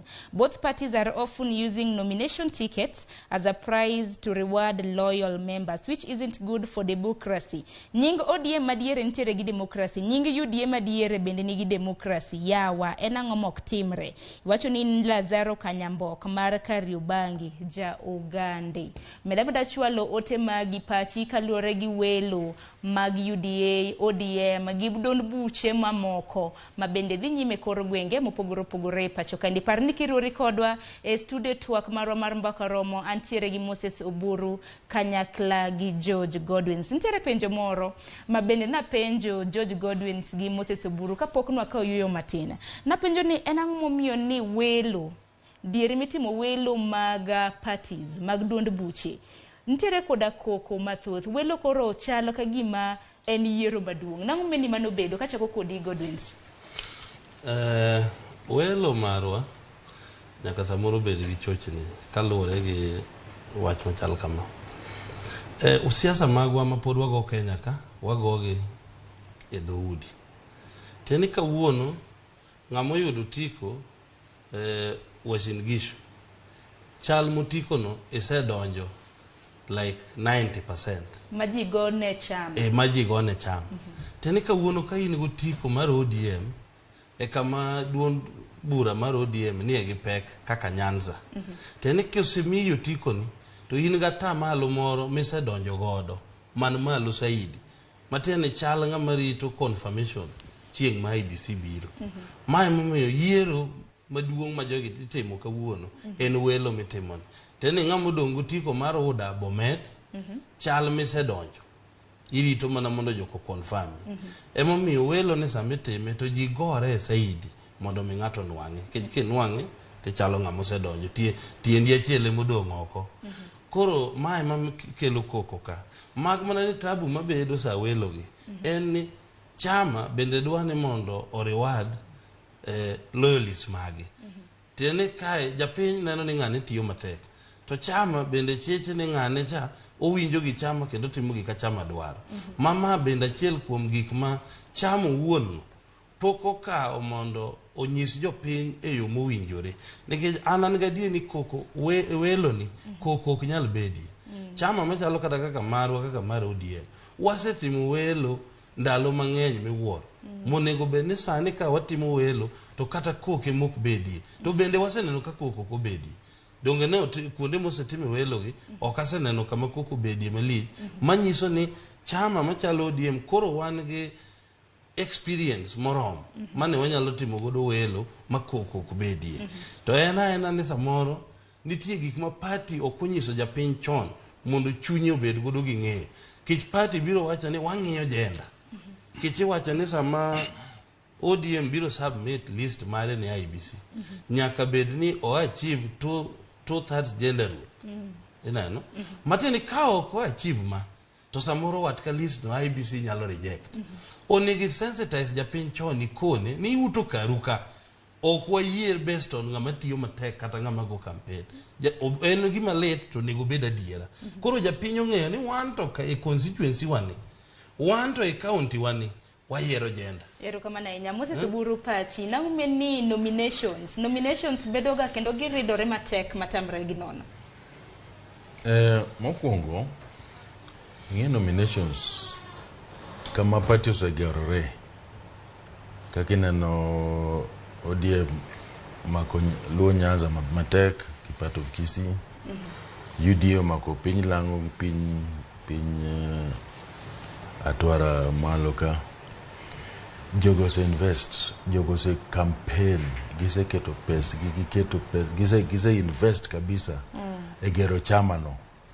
Koro chama no margi. Koro jomo pogore, nitie mine, nitie rawere, nitie jomadongo, ose invest. Ng'en kikawoga pesi tikete mradi moro. Ng'en nyaka ibed ng'ama nigi matumaini ni ibo keyo. Koro tingen ke thurwa ni bende jok chung ni dhi tiyo ni japiny. Ji chung mar manyo tich. Koro ma ji manyo tich. Ji manyo duong literally. Jok dhi ng'en chon ne chung ni dhi tiyo ni jopiny. Emomiyo kata wach pesa gi ne ongega. Emomiyo gara interference wach no nomination nok timrega. To the fact ni ma kore avenue mar ng'ano no ji manyo go duong gi pek e oganda. Obedo gi weche madongo dongo. Koro ng'ata ma oyudo tiko e gwenge mowacho gi atamalo mare mar kalo mbulu ka chema IBC go kura ni malo. Ma e gima omiyo dhano gore, dhano okawo wach nomination matek moloyo gimoro amora e siasa ka. Omiyo nyaka wabi wachope e kang' moro makoro wanya bedo gi yiero moro ma opangre maber, ma serikal odonje to vyama gi bodonje. Ng'en pok ochopo kanyo. Koro obedo simulation mar gimoro ma IBC timocha. Tineno ka IBC go mbule Kenya ka tiyo gi pesa di. Budget mare duong kabisa. Chama gi ok nyama afford mano. Omiyo gitemo, they try, gitemo margi maginyalo, but loso mbulu ma ji welo go ma ji yiero go maber maonge koko kata kwelo moro ok yot bedo go. Ero kama na inya bende pare nyakora Mugajwang seche ma bende kaka Oburu kanyakla koda Godwins wacho ni jija keto mwandu mag gi kata mana e chama. Pare ni bende nitiere jala ma bende alak doge na ndong ne governor e county ma Bungoma mong'ere nja ohala moro mong'ere kaka Zakaria Baraza. Bende koro dwaro ni duond bura mar UDA ochiw nomenda mare maromo siling 500,000 ma bende nochiwo mag nominations. Okang' makama biro banka koro UDA gi owacho ni obedo short changed ka bende koro owacho ni UDA odwok ne pesa makama ka bende koro gidwaro mar mondo mi speaker mar od bura mar Senate Kenneth Lusaka ema bendo mi telo makama. Koko manya koro Mugajwang gi kanyo ka oyweyo matin kon waduogo koda twak e chenro mar Mbaka Oromo. Kik dhi maboro.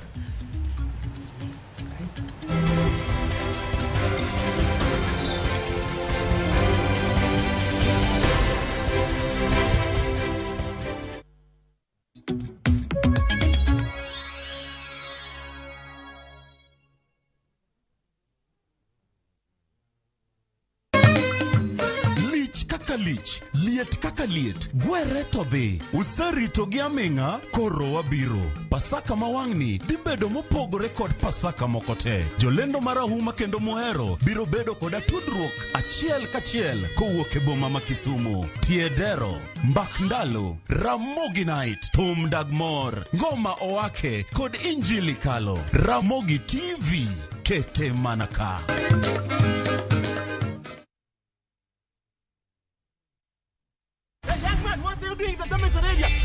When it comes to school movies, School Flicks is a big time. Get a taste of local drama. Stick to the story, sir. Thrillers. If you don't repent, it will rain fire. And experience raw talent from schools around Kenya.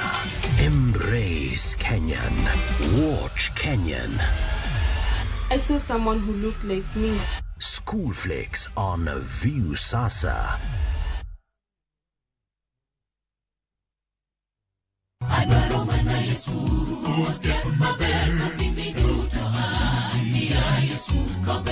Chung kod wende mag pako Nyasaye, ngeso ka ngeso gokinyi, kod injili mapuonjo, gwedho, kendo loko ngima. Chik mana iti ne duond polo. Koa kuom jotich Nyasaye mowal, makelo weche mag geno. Paka malik madongo waseneno ka jawaro chungo. E thuolo ma samoro ji oseparo ne ok nyalore. Ruoth Nyasacha e ruodha. E injili ngima, ngeso ka ngeso, saa 2 okinyi, e Ramogi TV.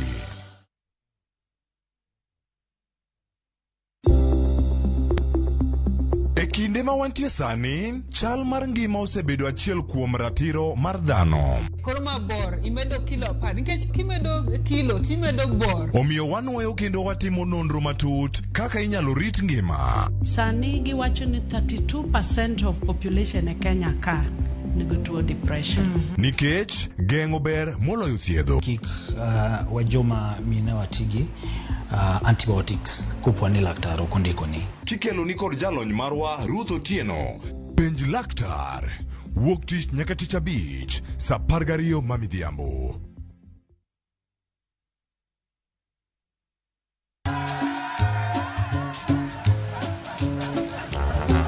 Niaje, unajua juzi nilisikia kuna politician fulani alisema kitu controversial sana. Lakini si unajua vile watu saa zingine upenda kuongeza chumvi kwa story. Mimi nilikuwa nataka kujionea mwenyewe nisidanganywe. So, ngoja kiasi. Yes. Sasa mimi sikungoja kuambiwa. Nilipata the full story hapa kwa simu yangu kupitia app ya Citizen Digital. Hata wewe unaweza pata hii app pia. Unataka nikuoneshe?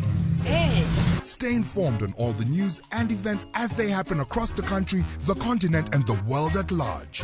Download Citizen Digital, Kenya's #1 news app. This week's hot games on Shabiki.com. Play on your favorite teams at Shabiki.com for big winnings. Kuwa Shabiki. Strictly not for persons under the age of 18.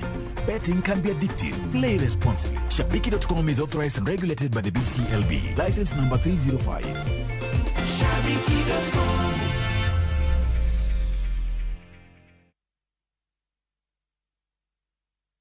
Ekelea game za leo na so moja on Shabiki.com and stand a chance to win a smartphone. Tunapeana simu mbili kila siku. The more bets you place of 100 shillings each, the more entries you get. Shabiki.com is authorized and regulated by the BCLB. License number 305. Happy Easter. Kuwa Shabiki. Shabiki.com.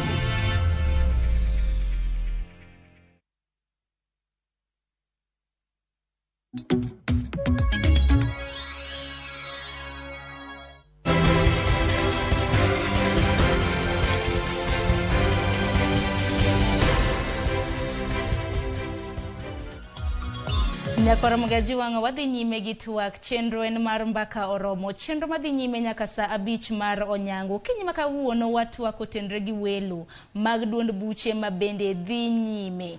E Facebook page waneno oindi. Iwacho ni wuok Lucky Sama. Iwacho ni makaka muma no wacho kaka timore pinye kaka timore polo. En adier makende ni nitiere chochni, miriambo, koko, yuagruok kod achiedh nade mokwako parties gi duto. ODM kod UDA mana kaka timore ODM e kaka timore e UDA. Odongo wuod Asembo Jangoma iwacho ni newa makare kiwuok got bondo. Ouma Oriema imbe nane ni kanyo kaluore gi ote mari. David Apollo imbe iwacho ni intiere Meru County. Iwacho ni Oburu wacho ni wach mok ni kare. Jirandwa ma Embu ne owango ballot boxes kane gigolo weche mopogore. Iwacho ni dhibedo surprise sana ne jomeru mabende nitiere e kweth mar UDA. Kanyo SMS line marwa mainaria dek auchiel nonono. Sharo no yaure kanyo main onyango Kagia Woodsa kwa bondo migwena. an naneno e yo makare ka wuok Dandora phase 4 bende wacho ni ikwayo duoko mar Siaya County kaka nobedo duoko nyadendi Joyce Oduor nosechiwo kanyo inyalo mana mol bende wantiere Facebook live dhi ne kanyo chal mar fwambo nwasechiwo duoko e county ma Siaya kaka nobedo odiochieng' manyoro. Jano moro bende wacho nyathi ong'awo weche mag party ok ber nikech chiwo ticket ok ber nikech komi ticket to jomomi ticket wacho ni jopiny ne ok oyiero. Okwe wan jo Kenya warito mar mondo mi Agwambo obed ker mar Kenya. Mano mana moko kuom pach jopiny mabede pod medo donjonwa okinyi makawuono. Kata kamano kapok nwakawo yuyo matin. Nalose kotenre gi ywak mag jo siasa mopogore opogore, jok malap dhogi ndong ne kombe mopogore opogore. Mabende gisani wacho ni giseketo mwandu mag-gi ka bende giketo e chama mopogore opogore. To sani osechopo kinde mabende koro welo itimo. Mana kaka nasenyisi nitiere achiel kuom jochunga mag UDA e gavana e kaunti ma Bungoma, Johala Zakaria Barasa, mabende koro dwaro ni chama mar UDA oduokne omenda mare mar nomination maromo siling 1,500 mabende nochiwo ne chama mar UDA. Ka bende wacho ni chama mar UDA bende gisani geno mar tero Senate Speaker Kenneth Lusaka mabende wang'eni dhi chung kod otiko mar Ford Kenya. Parni Ford Kenya bende nitiere e bwo riwruok mar Kenya Kwanza. Adaro mana winjo pach jonon siasa kotenre gi wach makamano. George Godwin e seche mabende sap moro ni chung to idhi irem mana kaka koro jaohala mong'ere kaka Zakaria Barasa odwaro mondo mi oduokne pesane. Tang'eni ok Zakaria kende mabende biro dwaro mar mondo mi oduokne pesane makamano. Welo ok odhiye, welo ok otim. In kaka George Godwin pachi kaluwore gi okang' makama. Barasa onego duokne pesane. Wach maler. And actually an natemo wacho ni party onego we bomo wach ko bedo gi weche mag yiero gi. Mana ka nanyisi ni siasa en gima donjo e chuny dhano ma iye. Ka iseng'e ni in gi candidate ni us candidate ni chon mondo dhano owe. Iwacho ni oyo kae to wahero Godwins waneno kwa dhi miye otiko mondo yoto bedie. Kichine ing'eni kaka koro kar bwana Barasa ni Barasa ok ochiwo gi siling 1,500 kende. Siasa en gima very expensive. Barasa nigi pesa mane dhi timogo introduction nochung ok en ga pesa matin. Actually nitie pesa ariyo ka body mar siasa ka to ok expensive. En ng'ama nyalo pusore kata dala ga 200,000 gonji tiduogi. Lakini sami dhi introduce me launch ni chung ok en ga pesa matin.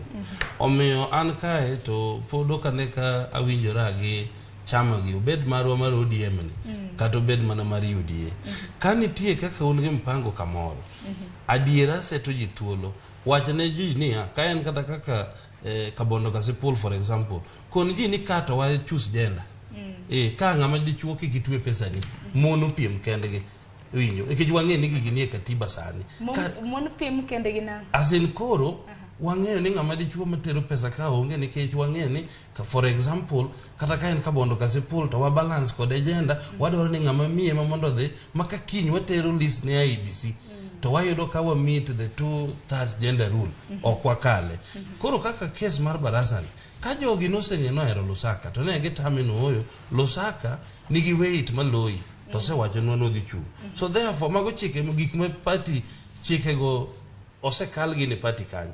Koro wakwayi ni kik itwe pesa ni kik idhi e siasa lemo duong' wanyalo keti kama chielo we Lusaka opepeta bandechwani.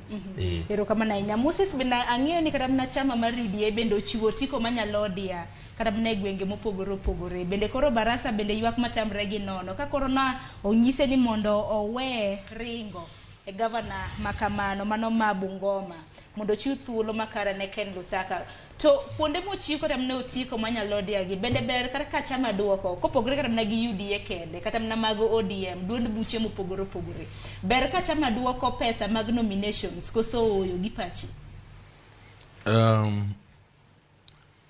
Lure gi kaka chama oamua ni miyo ng'ato tiko.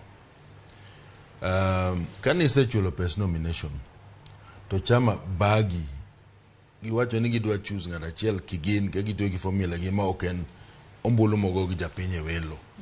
Mano onego bed ni giduoko ni pesa ni nikech ng'en pesa ok en gitugo, pesa ok en gima ikwanya kwanya. Koro konego mano kuo ka giamua ni gitimo gichiwe e yor margi ma giamua consideration ma ok en Welo ma japiny ogo ombulu. Mano to en ratiro mondo giduok ni pesi. To ka ntiere ing'e sani siasa masani molo higa ni nigi dynamics manyien. Wach coalitions gi ng'en chama bedo gi ng'iyo reality ni kind baraza gi Lusaka e riwruok mar Kenya Kwanza ni ng'ama nigi pek manyalo miyo e coalition yud komni. Iwinja? Kech ntiere weche mang'eny mbele ka ntiere coalition koyudo mbulu mang'eny ntiere pesa moko midhi chiw mar political parties fund cha. Emomiyo parties gi beni are very keen e yudo ng'ama manya dhi yiero katayo bendera mar coalition no election mondo kik candidate mar coalition moro cha oyombe. To ken adier ni baraza nikech an akia details mar wach baraza. To ken adier no chiwo pesa machopo nusu milion. To nyise ni bwana oyo wuog lengri mondo Lusaka koro onego duok ne pesa no. To kendo mar ariyo madwa medo onego kata wadonje siasa onego bed ni wabed realistic ni koma dhiye ni ntie possibility ni ng'en ntiga wind ng'ane dwaga chung. Onego tim nonro maber mondo kik idonje bur. Ke juma ng'eny sikre bur ke ging'e maber ni ng'ane bobiro to en gi mbi mohinga to oboleng'a. Koro mano onego bed ni kwadonje siasa to wang'e maber ni bwana gini en pata potea be. Ang'eni joma thoth bende penjo ni Sharon Makoro loso mana kotenre gi duond bura mar ODM gi mar UDA. Bende parni duond bura mar Jubilee bende gin bende ne giwacho ni gin mar gidhi timo consensus. Gin giwacho ni universal suffrage ma bende duond buche mamoko timo gin ok gidhi timo. Pachi Godwins, Jubilee okawo yo makoro gin giwacho ni gin kaka chama gidhi mana bedo gi aput to gitimo consensus to giwacho ni wan kaka chama wamiyo ng'ane odhi ochung'. Pachi. Actually, en mana ni chike makoro no biro ni kisechungi chama machielo to kinyal dhi e chama mar ariyo. But Jubilee owuon debe ni chik nitie ni party hopping pod nitie. To ne ginyalo bedo gi jochung' ginyalo yombo ji mapok odwaro nwang' kech gimanyo mana victims. To gimiyo gi finance to yombo. Jubilee margi ni tiyo negi nang'o. Ng'eny kama ni Jubilee ni gi teko gi nodok piny. Tiende sani gin gima gitime ni gimanyo opinion poll tiyudo ni Godwin is doing well to gikawa. Nikech chama modong' gi ok ne nyal timore kamano kata ne UDA. Jubilee sani central emane wacho ni gi teko kabisa gi Nairobi ka. Maybe gi part of Nakuru. King'iyo kuondegi to chal makoro UDA gi nigi chama mamoko gi invade kuondegi makoro dwa ingo gi teko. To bat yudo to pod gidhi yudo namba man malo kech gima gibiro timo en ni ging'iyo ng'ama namba ne ni malo to giluongi tiketi pindi koni otike e dherengo. Matene ng'ama kamano yombo ne yot nikech en odonjo gi resources to chako ng'wech. Bende parni Jubilee bende nosewacho ni kaponi nitiere kata constituency obed ng'at malaro od bura obed gavana kramna kombe mopogore opogore. Koro nagiwacho ni kaponi nitiere mana ng'at achiel e koma kamano to koro gichiwo mana otiko manyalodia. Otiko pod ginyalo chiwo manyalodia kech remember ni party leader mar Jubilee en jatend piny owacho. Matene jatend piny owacho bende samoro kata ka ok ni omiyi gimoro kech en gi yore ariyo. Onyalo nyisi ni bwana in we chung' wene ng'ane to tiekori kodi seche donj ka jiti. Kata in wene ng'ane majandi e dhi godo. Iwinjo kata in wene ng'ane e serikanda molo wuodo ganda ni apiri sab ni kama kamaja. Koro wachne kawo yot moingo jowa mapoko chamo momagi. Emomiyo mar Jubilee no biro tiyo negi maber kabisa. Obura ng'eni in kaka jakanyo mar ANC bende udhi nyime gi mar odiochieng' manyoro ANC notimo welo mage gi e kaunti ma Taita Taveta. Odiochieng' ma kawuono ANC ochomo Marsabit, Meru, Tharaka Nithi, Embu, Nyeri, Samburu, Kiambu, West Pokot, Laikipia, Turkana gi Nyamira. To ANC ni bende pok awinjo ni osechiwo otiko manyalode koso nitiere gweng' ma gisechiwe. No nitiere gwenge mane nitiere consensus ji noseloso koro ne waonge koko mang'eny nikech ne en consensus. Ing'en Musalia Mudavadi en ng'ama ohero kwe to hera diera bende koro en oluongo to nyiso ni omiyo picture mantiere nikech wan ga access go opinion poll mek serikal, wan gi mekwa bende waketo giga kanyakla, wamanyo mek UDA be wanwang'o ka opinion polls mek of ODM all players siasa na waka opinion polls gite nyaka mek NIS to waketo ni mesa kanyo. Ting'iyo teko ni ting'iyo ni ODM opinion polls gi cannot be wrong. UDA opinion polls ok nyal be wrong. Koro pedha ANC opinion polls cannot be wrong. Jubilee opinion polls cannot be wrong. Koro ka kisene no pek mar kech opinion polls make UDA make ODM ANC has nothing to do with them. Koro anyisi ni bwana in view of that when ng'ani mondo wamany oketi list mar gimoro ma minyatimo bang'e. Koro kuonde mang'eny wan gi consensus. Jomoko be kuonde kaka Kakamega Malala ne piem gi Savula no dhi e DAP. Dongo en Malala pap. Koro Malala chwada pap. No this time mosebedo gi ng'en joka yuare kabisa clans. But that opinion polls, the scientific method mar opinion polls go has worked magic. So one gi about 3,000 aspirants to was reduce it to a number ma kuonde ma consensus no kotimre. Koro kuonde minono ntiere nominations go ma kose rumo to wabo bedo gi ginene. So we don't expect much of this confusion mantiere because you don't expect much of the confusion to barni en sintiere gimbi imbo mar piny Kenya. To warito neno chieng' tarik nikech ang'eni ANC biro timo welo magi chieng' tarik 18 gidhi Bungoma, Busia gi Vihiga. Chieng' tarik gi Kakamega mano chieng' tarik 18. Chieng' tarik 19 ema koro giwacho ni gidhi Kakamega. Kakamega kanyo ma ntie kome ma ji mang'eny otamre winjre koro Kakamega kanyo mang'eny. Koro warito neno nikech gik matimre chama mamoko gen mana ni samoro ka koro entie gwenge mamoko. Kakamega ga stronghold wa kabisa. So Kakamega kanyo ma wang'eyo and we're working towards wate mumondo waneke kwa nyati pato chano kada muna chenro mage ntie weche mang'eny okadwa wacho nikech ane okadwa koda fulus but we are working wate mumondo wati maber mondo kik koko bedie mang'eny mibadhi be kik bede mang'eny mondo wabed gi nomination ma ji owinjre. Ntie parameters mang'eny nomination because of resources tin ok time kaka IBC nikech polling station koro bedo matin. Koro nyaka ibed gi consensus among aspirants into central kuonde ma diere wuonwa ma central ma ji nyat go e ombulu gin mage. Gik moko matindo ma ji overlook ema kelo ga shida. But watemo tiyo matek mondo gik maneno timre Bomet gi ginene gi Homa Bay gi Embu kitimre.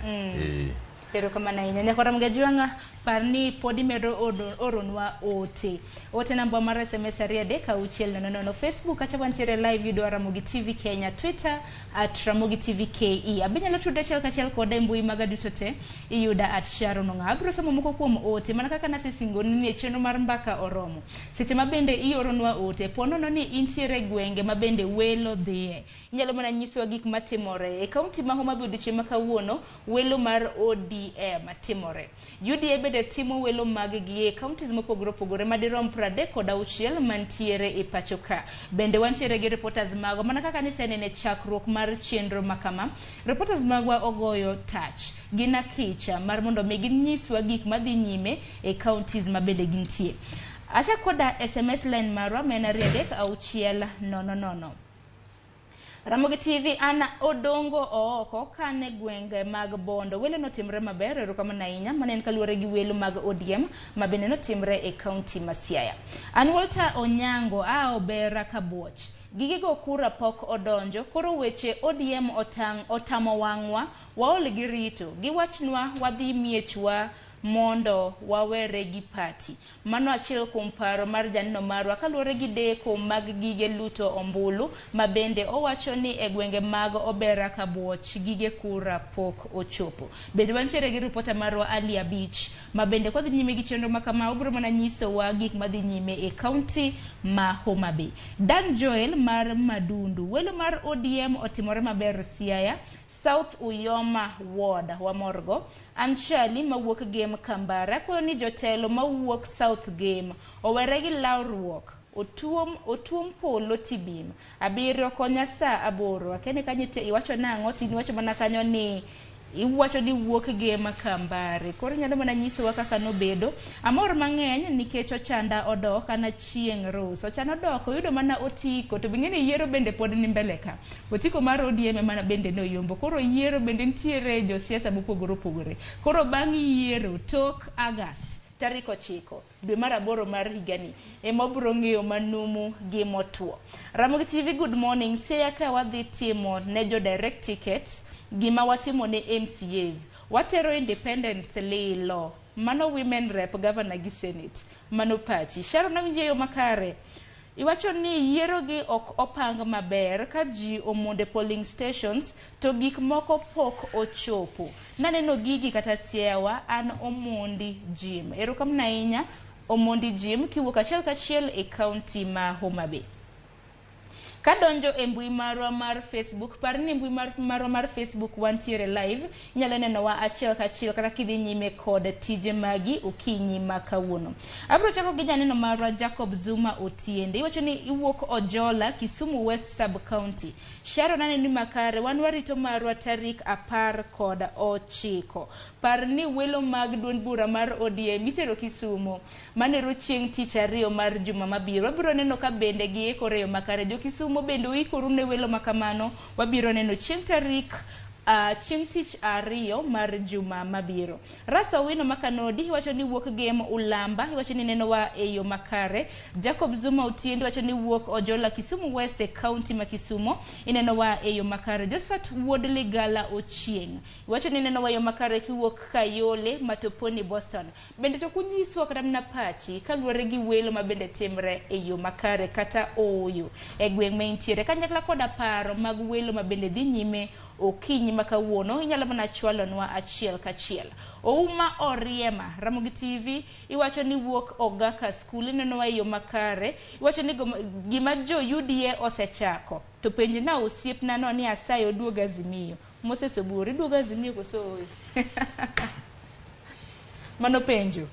No, koso sawa said. Ana Jack ANC mo magaka founder member mar ANC to Kenya Kwanza no be wan mono reserve name la kongyo the only records Moso Buru gi Geoffrey gi mono reserve that name. Koro Kenya Kwanza no pare manaji ariyo mo reserve name no April higa mokalo. Nyasaye ne tiyo kodwa mono omi kong'eyo ni chama maduong' dwa geren Kenya, coalition maduong' dwa geren Kenya Kwanza, omiyo gimagero kanya ringe. Ituni moko mane Kenya Kwanza gimigero Kenya we. Okinyal ringe. Erokamano ahinya. Kata kamano ka chopo Yeri Godwin. So kinyi makawuono bende nwa neno kata mne county ma Homa Bay. Bende neno kata mna kamoko kuom johera magwe county ma Homa Bay wacho ni welo gisechopo kacha gipango line polling stations kata mna poko yao sani kata mna kang'iyo en saa 4 gi dakika 34 to kata mna county ma Homa Bay kende. Gima kamano bende nwa nene county ma Kiambu kama bende reporter mara Walter Nyambaga nitiere ineno ka sanoka gimanyo kata mna gidistribute gige mag luto ombulu kacha. Iparo ni en koso ikrok koso nang'o mag duond buche. Anta neno ni ma en koso ikruok nikech kura migoyo malong'o gi kaka sani Homa Bay kocha milambo koth chwe onego bed ni kaber to saa ariyo nikech an gadier ni nitie jomo mondo e polling stations as early as saa 12. Koro ka ng'ato no mondo saa 12 okinyi ni en odhi go kura and then makosa mabendo chako bedo en ni jogi no maj polling stations. Let's say ni kaka koro for example Kojwach ward ng'ato as far as Dodo obiro go kura Ringa primary kama no bedo maj ne migoyo ombulu samoro se bedo kanyo gi kech ballot boxes poko chopo nyaka sani to dala kucho be jode jomoko dhi puodho afel ni party ok ne nigi ikruok mowinjore to an ma okuongo ma ODM party otimo godo maber the fact ni dhano dhi yiero mayanga mwama kisungu luongo ni universal suffrage ayie ga ahinya e wach mar MCS kech kaluwore kama Homa Bay ne bede ok ne nyal bedo mayot ahinya ka jogi bende wachako wacho ni timruok nade ni wayiero through consensus ka ji yodhi yiero gimotimore siacha onge koko mobedie jopiny ogago ombulu nikech ka wayudo MCS malong'o moriere tir eka dongruok mar Homa Bay dhi bedo to ka dipo nono ni ok wayiero MCS mowinjore to wan mana gitabu kendo ero kama na inya nyakora Ramogi Juang par ni chenro mar Mbaka Oromo ka bende watudre gi reporters magwa mana kaka wawacho pile gisani wadwa tudre gi reporter marwa Chris Owino abiro ne Joyce Oduor kitangeni Chris Owino nitiere e county ma Uasin Gishu. Joyce Hero kama na inya Sharon Ong'ao kuom twak mabendi bage studio kod Welo ma wantiere godo kinyi makawuono kotudore kod thuon wach mar welo mag duond buche madhi nyime e pachoka.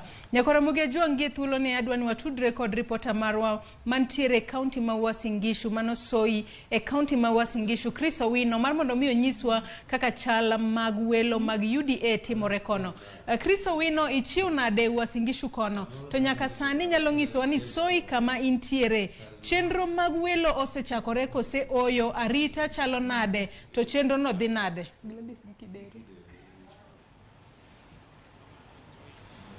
Selero wabiro ni achiel kachiel kowuok e kar chung' od bura masoi e county ma Uasin Gishu kama nyaka sani chenro mar goyo mbulu e welo mar walo jokombe mopogore opogore e otiko mar UDA dhi nyime e kindeni ka inyalo ng'iyo itoka koni jogo ombulu dhi nyime kod jokanyo mag duond bura mar UDA dhi nyime kod riedo lain mar bang'e to gi lut ombulu mar yiero jochung' kata malaro kombe mopogore opogore kod otiko mar UDA e welo makamae.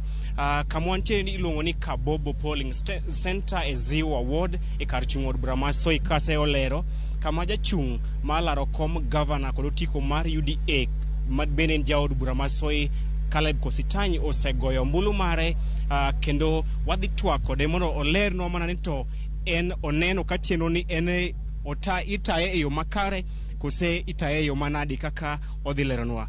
Mheshimiwa, karibu Ramogi TV. Yes, asante sana. Unaweza tuelezea tu umeonaje hii shughuli zote inafanyika kwa njia ya uhuru na haki? Well, shughuli zote zimeendelea kwa njia sawa, ijapokuwa kumekuwa na kuchelewa kidogo kwa karatasi za kupiga kura ama kufunguliwa kwa vituo. Wananchi walifika mapema, material ilichelewa, lakini kwa sababu tunaelewa kwa sababu ya uhasaba ya mambo ya mafuta na mpango kidogo hapa, lakini kwa ujumla chama chetu cha UDA imejaribu sana na mimi nafikiria wamefanya kiwango naweza kupa 80%.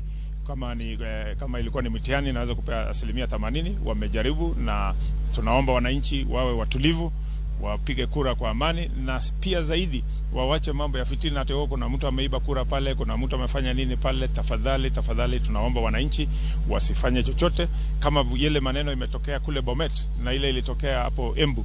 Hiyo ni maneno ambayo haifai. Viongozi ambao wanatafuta uongozi waingilie ama wawe ndio wanachochea wananchi kusema kura imeibiwa.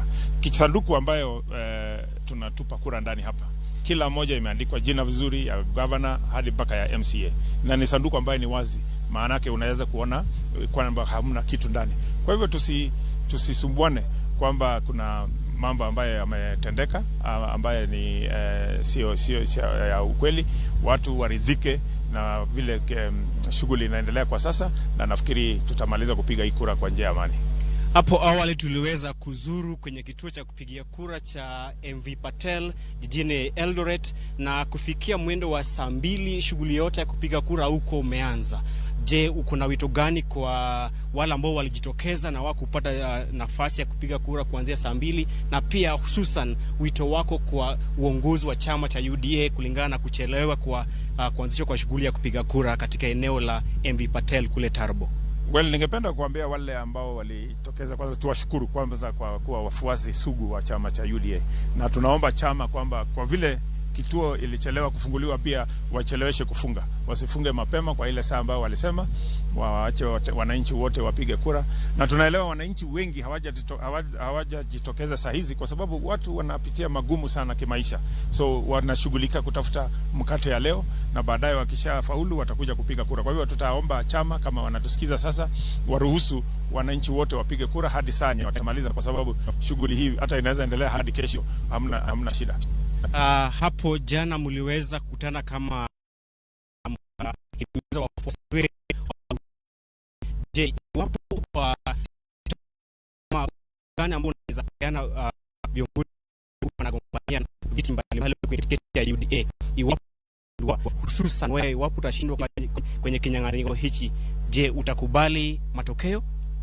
Wajua kwamba matokeo yatatokezea siku ya leo, na tulikutana jana tukiwa wagombeaji viti ya ugavana, kwa sababu hapo ndio kuna kizungumkuti kubwa, na tukasema ikiwa kuna mtu ambaye hataridhika na matokeo, vita sio suluhisho. Chama ina orodha yake ambayo unaweza kufuatilia ili malilio yao yasikizwe, na kama kuna mahali umetendewa ambayo sio haki, chama itakata kauli, aidha uchaguzi irudiwe ama namna gani watakata kauli, lakini sio vita. Kwa hivyo tunaomba kila mtu asiyekubali kushindwa sio mshindani, tukubali wote matokeo yatakayotokea, na yule ambaye hataridhika na hiyo matokeo ana kiwango ya kufuata katika chama, orodha ya kufuata, ili aweze kushughulikiwa mambo yake.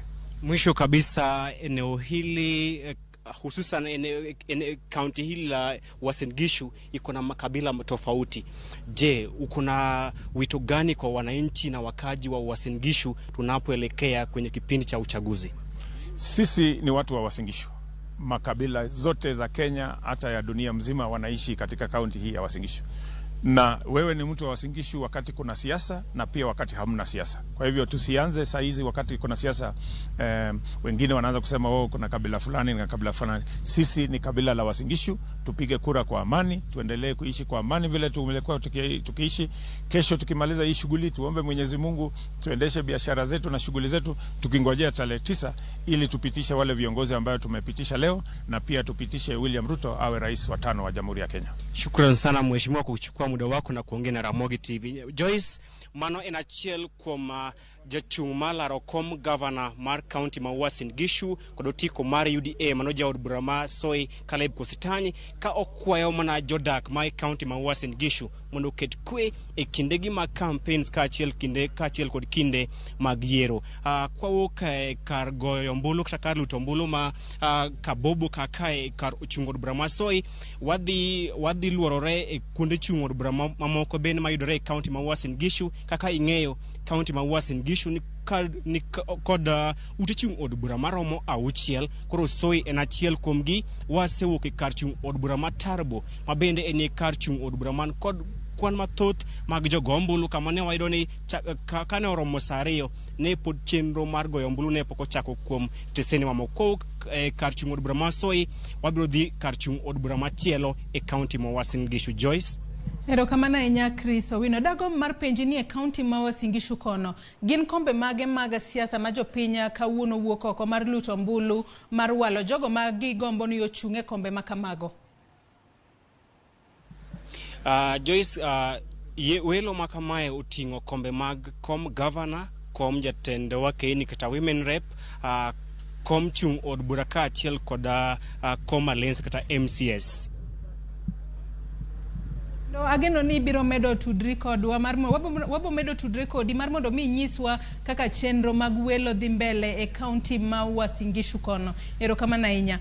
Nyako Ramogi Ajuang manone reporter marwa Chris Owino mabende nitiere kaunti ma Uasin Gishu kama oluwo machiegni wechego mag welo kono. Ka kamano tateri achiel kachiel nyaka ir nyawadwa Sharon Ong'aw. Erokamano ahinya Joyce Oduor, erokamano ahinya. Kata kamano Nyako Ramogi Ajuang chenro pod dhi nyime, welo bende pod dhi nyime. Kaunti ma Bomet okinyi ma kawuono na nitiere ng'ur ma koni kod kocha. Kata kamano gavana ma Bomet gi sani bende loso, we wawinj gima owacho. I have a yellow tie in the genuine one, but here you can see it is red. So these are some of the ballot papers that were circulated last night. As a result of that, the current women rep and some of the aspirants, including Engineer Mosonic, mobilize youth, rowdy youths, who are armed with machetes and rungus. They used 11 vehicles. They were ferried to Tenwek Tarling Center, where they forced their way in, vandalized the materials, the election materials, which include the ballot papers and the boxes that are being used. They even went ahead and marked the ballot papers that were retrieved from that center in favor of Professor Hilary Barchok and other candidates who are perceived to be allied to the governor, starting with the MCA, the MB, the women rep, which was quite unfortunate. Unknown to them, this incident was captured in a CCTV, and that is one very fortunate thing that happened, and it was recorded. We replay this, and I want to say, if you feel as a candidate that you are aggrieved, I think there are established party structures that we can appeal to, and I want to believe, because I have all the confidence in our party, that they will listen to you, address the issues that you have. Otherwise, resorting to hooliganism because you are facing defeat and you are sensing defeat is unwarranted. As you have seen in this station, the voters are peaceful, the process of voting is very smooth, and this is what is happening all over in 99% of our polling station. Of course, there were some challenges in some of the station because of delayed security or delayed delivery of the materials that were required to have this exercise taking off. There are also isolated incidences of voter bribery by my opponent, Engineer Mosoning, in Kapsimbiri, and Kapsimbiri is in Bomet East, and also in some station in Indanai, Kipsingay. But I think the situation is now under control, and our people have been alerted. The relevant authorities also have been informed. There is also 2 or 3 cases in Konoin. And I want to say, personally, I will not allow that. We want everybody to be given a fair chance to compete. We want the people of Bomet to be given a chance to democratically elect their leaders. As much as we are preparing for the general election in August, I want to say nomination is also very important, because you can end up having the wrong people in the finals in August. So it's very important that we take this exercise seriously. Let us come out and do the nomination. Otherwise, I'm very happy the way the process is moving on in this station and other stations. Labda kwa Kiswahili tu tulipata nafasi hapo awali kuzungumza na afisa mkuu ambaye anasimamia zoezi hili Bwana Ronald Mutai, na akasema ya kwamba kulikuwa na shinikizo au msukumo kutoka kwa baadhi ya viongozi wa kisiasa wakuu katika ukanda huu kwamba wachukue msimamo fulani na wahakikishe kwamba labda wamejaribu kuweka maki pale kwenye baadhi ya majida. wewe una yepi ya kusema, kwa sababu jina lako pale lilikuwa tayari imeweka sahihi pale. Una yepi ya kusema kuhusiana na kauli zake? Is it a claim that came from the who is this Mutai? Returning officer Bomet. And is one alisema kama ni moja walikuwa na sukuma. Alisema kwamba kuna msukumo, kulikuwa na msukumo kutoka kwa baadhi ya wanasiasa kutoka katika eneo hili ambao walitoa mwelekeo kwamba baadhi ya wanasiasa majina yao yasasishwe pale, na nasema tayari jina lako lilikuwa pale limemakiwa pale. I think nimeelezea vizuri. One, mimi sijaingilia mambo ya hii uchaguzi ya nomination. And you'll be shocked. Leo ndio nimepata namba ya returning officers from the 5 sub-counties. Leo ndio nimepata namba ya constituency returning officer. And I can show you in the phone. Nimetumiwa na deputy governor. I've never called any one of them. Sijapiga simu kwa yeyote. Na hata kusukuma hawa waangalie upande wangu ama wale ambao wameekemea upande wangu in terms of wale wanaangalia kiti cha MCA ama MB. Tulikuwa tunataka hii process hiwe ya uwazi na kila moja ambaye anangangania kiti chochote apewe nafasi mzuri, a level ground, anganganie hiyo kiti. So kama kuna mambo na allocations kama hizo, mimi nakataa. Hivyo basi you are not in support of any push to suspend the voting? No, I'm not. Why should we postpone the elections? If 99%, and by the way, as we are speaking, ballot papers for the 3 or 6 stations that were affected have been delivered. Choba imekuja and it has landed with materials. So, voting itaendelea. Pengine tu ile tutaulizia is for extension. Now that Erokamana inya manaloso mano governor Mabomet Dr. Hilary Barchok mabende chiwo manachala kaka welo mag UDA dhi nyime e county Mabomet. Kama bende county Mabomet okinyi makawuono ne nitiere ng'ur makoni kod kocha kuom johera mag UDA mabende moko kuom gi nitiere gi otese mag luto ombulu mago ballot papers mabende giwacho ni yiero makamano ok gintiere gi geno ni idhi tim e yo mahuyanga. Mano koro governor Mabomet gi sani mabende koro na twak kaluore gi chala mar welo mar UDA e county Mabomet. Nyakora mga juange kanyo yena mar mondo miwa ko yo matin bange waduogo gi twak e chenro mar Mbaka Oromo. Kikidhi mabora.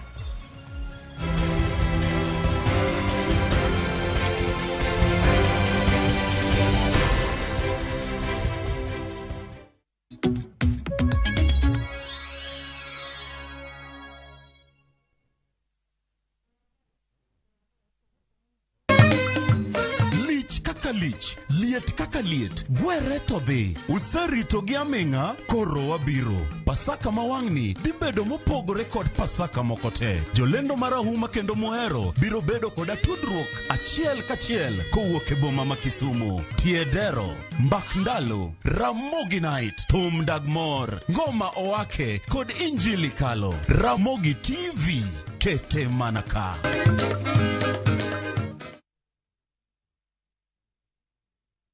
This week's hot games on Shabiki.com. Play on your favorite teams at Shabiki.com for big winnings. Kuwa Shabiki. Strictly not for persons under the age of 18. Betting can be addictive. Play responsibly. Shabiki.com is authorized and regulated by the BCLB. License number 305. Shabiki.com.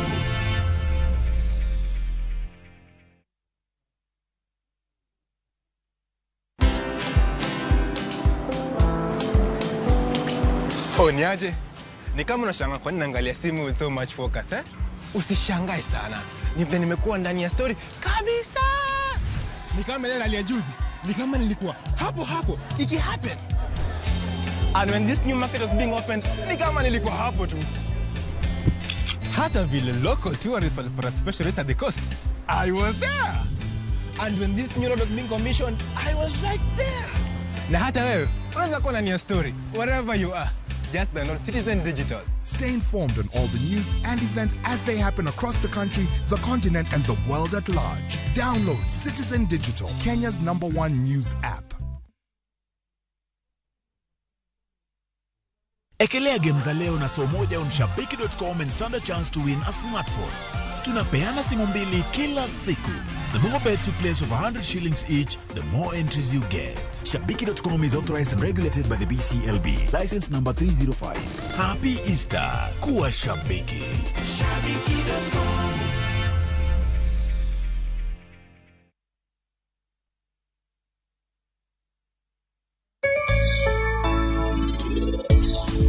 Samabian biro duoge magi foini tapki ok ni kumora achiel kode mora madwaro biro bedo kosetimore. Bihan tapki ni kanye? Tapki donge no dhi kodi dawe baba. Jok mok yud hera gin jok maonge hawi e ngimagi. Jogo mayudo hera mok margi e jogo maonge hawi moloyo. Tiende ni in ionge hawi. Wang ni kata Nyasaye ok biresi kuok e lweta.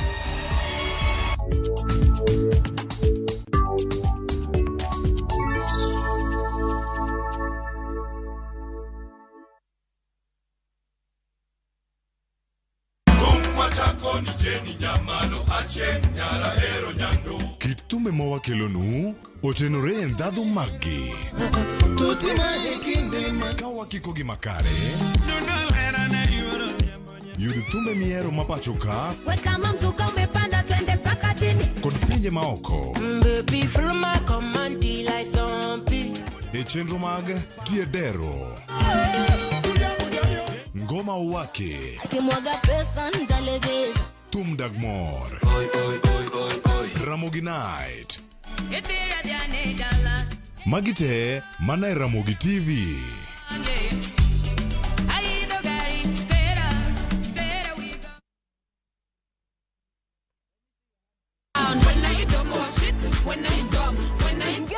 Geso chakisa deko kinyi enseche mag Rago Manyithindo. Wakelo talanta mopogore opogore. Ipuonjo wachogo gik moko makelo mor kinde mwan gi osiepe. Minolep bende wanyagorego. Dial dog dala doyoriti dala. Tud machiegni mondo ing'e tedo. Magi duto gimoko mamit ikelo ni kod an Lox Ponde kata Lox P. Gi an bende Salikos Giodhiambo kosa kihero inyalo longa ni Sally the Queen. Koda an bende Josephine Achieng kata Josephine Jos.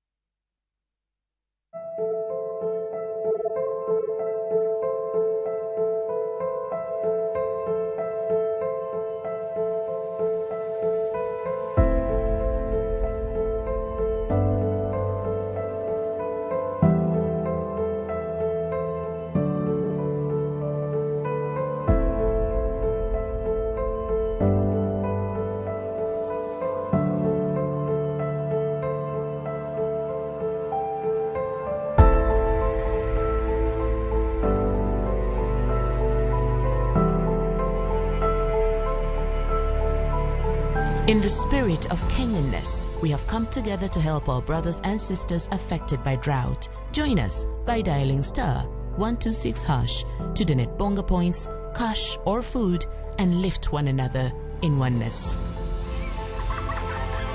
Pamoja tuungane.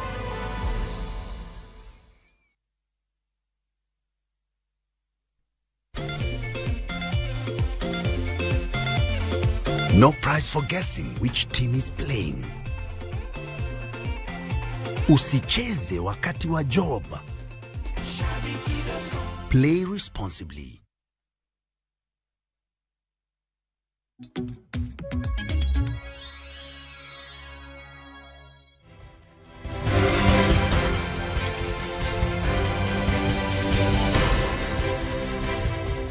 Nyakora mugajwanga chendro en mar Mbaka Oromo. Erokamano nyako mbedo kodwa nyaka elaksegi. Kikabinde chendro pod dhi nyime, wayudo ote mathoth bende odiochieng' makawuono. Parno odiochieng' makawuono ka welo mar UDA dhi nyime. Gisani nitiere telo mag UDA manere log tich margi buore Nairobi kaendi. Giloso gi jofwambo. We wawinj gima giwacho.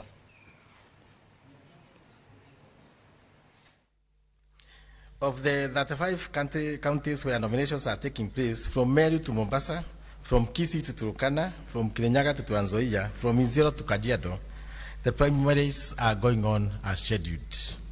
The board has noted a few challenges which are, however, being sorted out. Throughout the night, all these board members have not slept. We are in the office sorting out these logistical problems and incidences. Like Bomet, where we had a peculiar incident where materials for our 4 polling centers were destroyed, but we have been able to mop up. And the voting is going on in more than 582 polling centers in Bomet. So we cannot complain, everything is going as scheduled. In Kisii, we had an issue of a shortage of ballot boxes, but we have already sorted that one out. There have been allegations of fake ballot papers.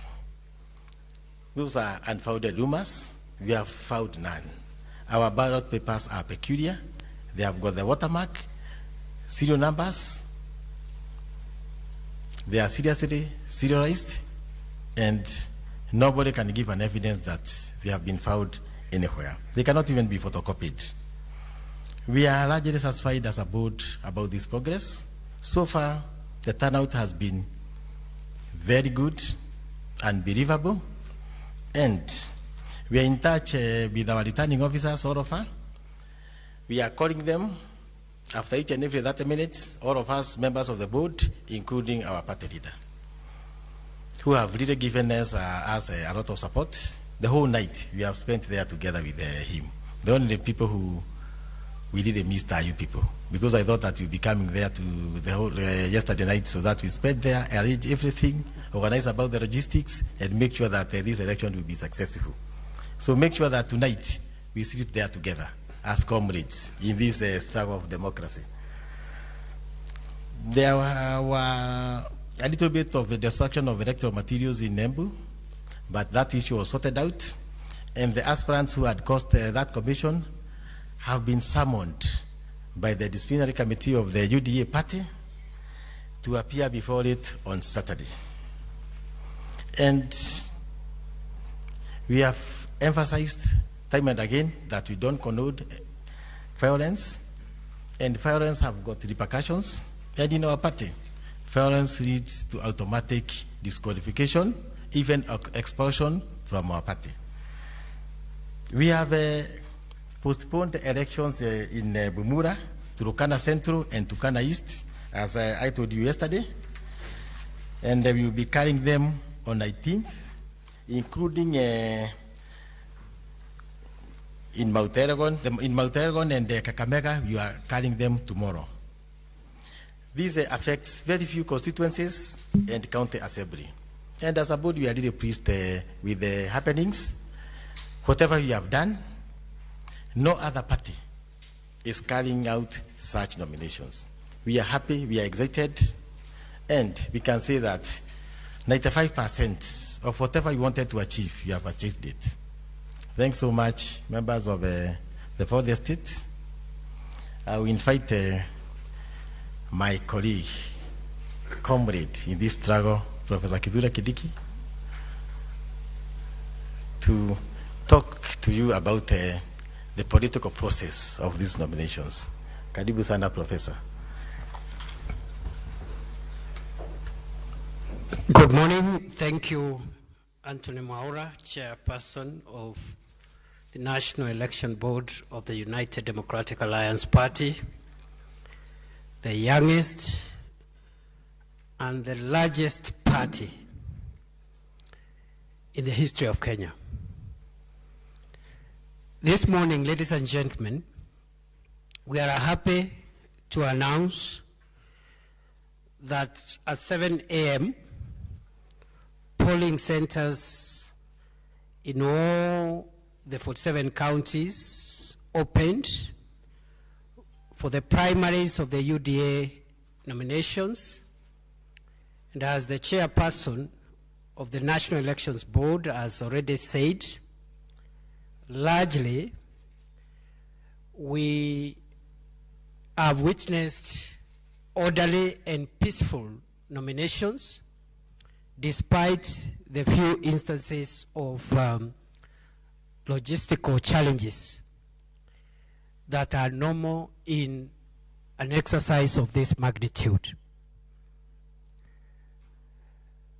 As you are aware, the party primaries for our party are taking place, as the chairman has said, in about 128 constituencies or thereabout, and in 35 counties. And this is only where you have more than one candidate contesting for the various seats. In the parts of the country where we do not have more than one candidate, of course, there is no need for nomination. Otherwise, the UDA is fielding candidates for all elective positions in all the 47 counties. In some parts of the country, we have received reports that there were slight delays occasioned by logistical challenges. Those logistical challenges are being addressed, and as far as we are concerned, voting is underway across the country. Secondly, we are happy to note that the process is peaceful, except in isolated cases of disorderly conduct, which are being handled by the relevant party structures. In particular, the case of Bomet has been addressed, and the case of the destruction of poll materials in Embu County last evening has been taken over by the UDA disciplinary committee. The aspirants whose supporters were responsible for that exercise have already been summoned to appear before the disciplinary committee on Saturday at 9 o'clock at this venue. As a party, we abhor violence, intimidation, and obstruction of democracy. That is well espoused in the party constitution, the nomination rules, and the code of conduct for aspirants and party members.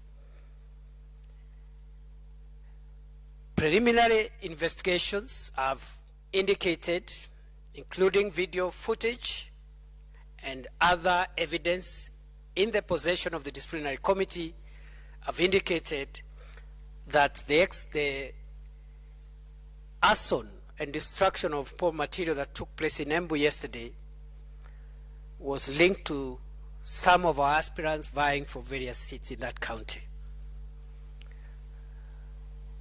A very, very detailed summons has been issued detailing the charges, the particular charges that those aspirants are facing, so that they can prepare their defense.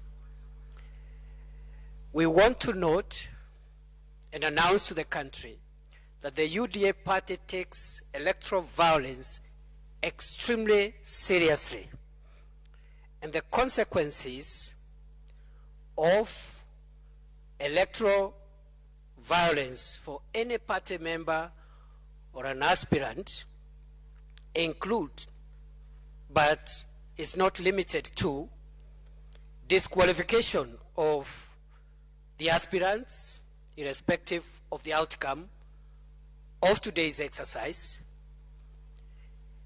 Also, if those accusations are proven to be true, the consequences include suspension of such aspirants or party members from the party, or even complete expulsion. On behalf of the party, therefore, the board and the leadership of the party firmly asks all aspirants who are participating in today's exercise to refrain from any acts of violence, intimidation, or obstruction of the process. We will be monitoring very carefully the activity that will take place this evening after the closure of the poll stations, because many politicians are unable to deal with the reality of defeat.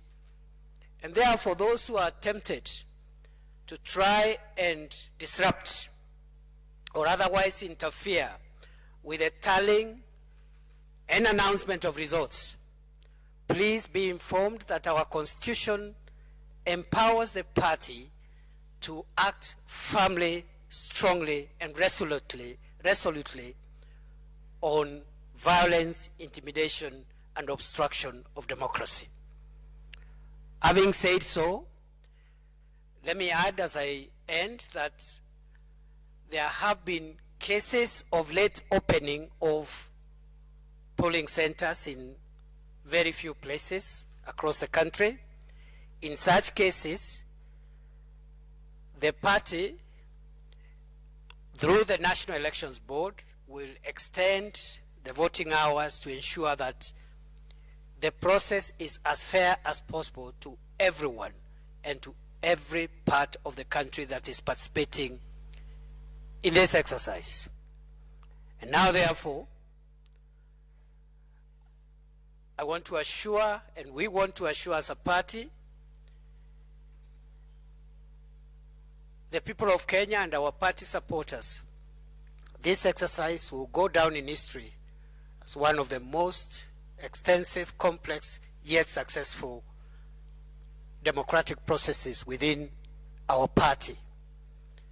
And all those other political parties that would want to learn how to do things, please watch your televisions, listen to your radios, and pick your lessons. In fact, I am not aware of any other political party engaged in this kind of exercise with this magnitude, with these complexities, including parties which have been in existence for 30 years, 40 years, 20 years. UDA is 1 year old. It is setting the pace, the party to watch now and in the future. Thank you very much. God bless Kenya. We shall keep you updated throughout the day.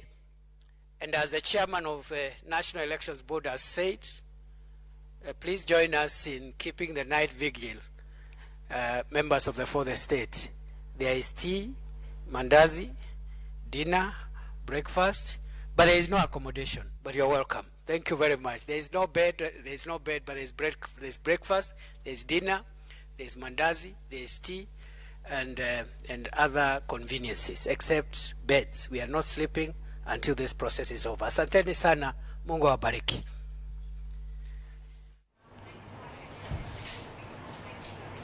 Nyakoromoga juang mano na migosi Kithure Kindiki mano seneta Matharaka Nithi mabende na loso kaluore koda chal mag welo mag UDA mabende dhi nyime e kor gwenge mopogore opogore e pacho kaendi. Mabende no loso motelo ne mano Anthony Mwaura, jakom mar National Election Board mar duond bura mar UDA bende ne loso ka bende owacho ni moko kuom johera kata mana josiasa mabende odiochieng' manyoro no wango otese mag luto ombulu e gwenge mag Embu. Bende kaluore kod duond bura mar UDA, giwacho ni gisani gisebedo summoned ka bende bikawnegi okang' mager. Ibichopgi e nyim committee mar disciplinary chieng' ngeso sa 3 mar okinyi mar mondo mi olos kodgi kata mana owinj pachgi kaluore koda okang' mabende no wangodo otese mag luto ombulu e county ma Embu. Mabende koro giwacho ni gisani yeri bende gisetero moko mar mondo mi welo odhi nyime e yo makare. Mabende koro giwacho kendo giwacho kaka chal mar welo magi dhi nyime ka bende gigeno ni chal mar welo makamano dhi nyime e yo makare. Par ni chenro mar Mbaka Oromo pod dhi nyime. Gisani adhi tiri nyaka ir nyawadwa Cleophas Oluoch mondo tudre kod reporter marwa ma Mombasa. Cleophas. Erokamano ahinya Sharon Ong'ao kendo kuom twak mosebedo go are okinyi nyaka sani sa beach mar Onyango kal dakika 14 wada mana rango chal mar wach counties mopogore opogore e koro wadhi nyaka county no ma Mombasa kendo wada mana neno gino ma timore e county ma Mombasa. Tuda gi jafamo marwa mano Joja Oko oyaure koso sanu dhi ka uriyo e gwenge ma Mombasa uchio nade kendo chenro chalo nade mag welo mag duond bura ma intiere okinyi ma kawuono.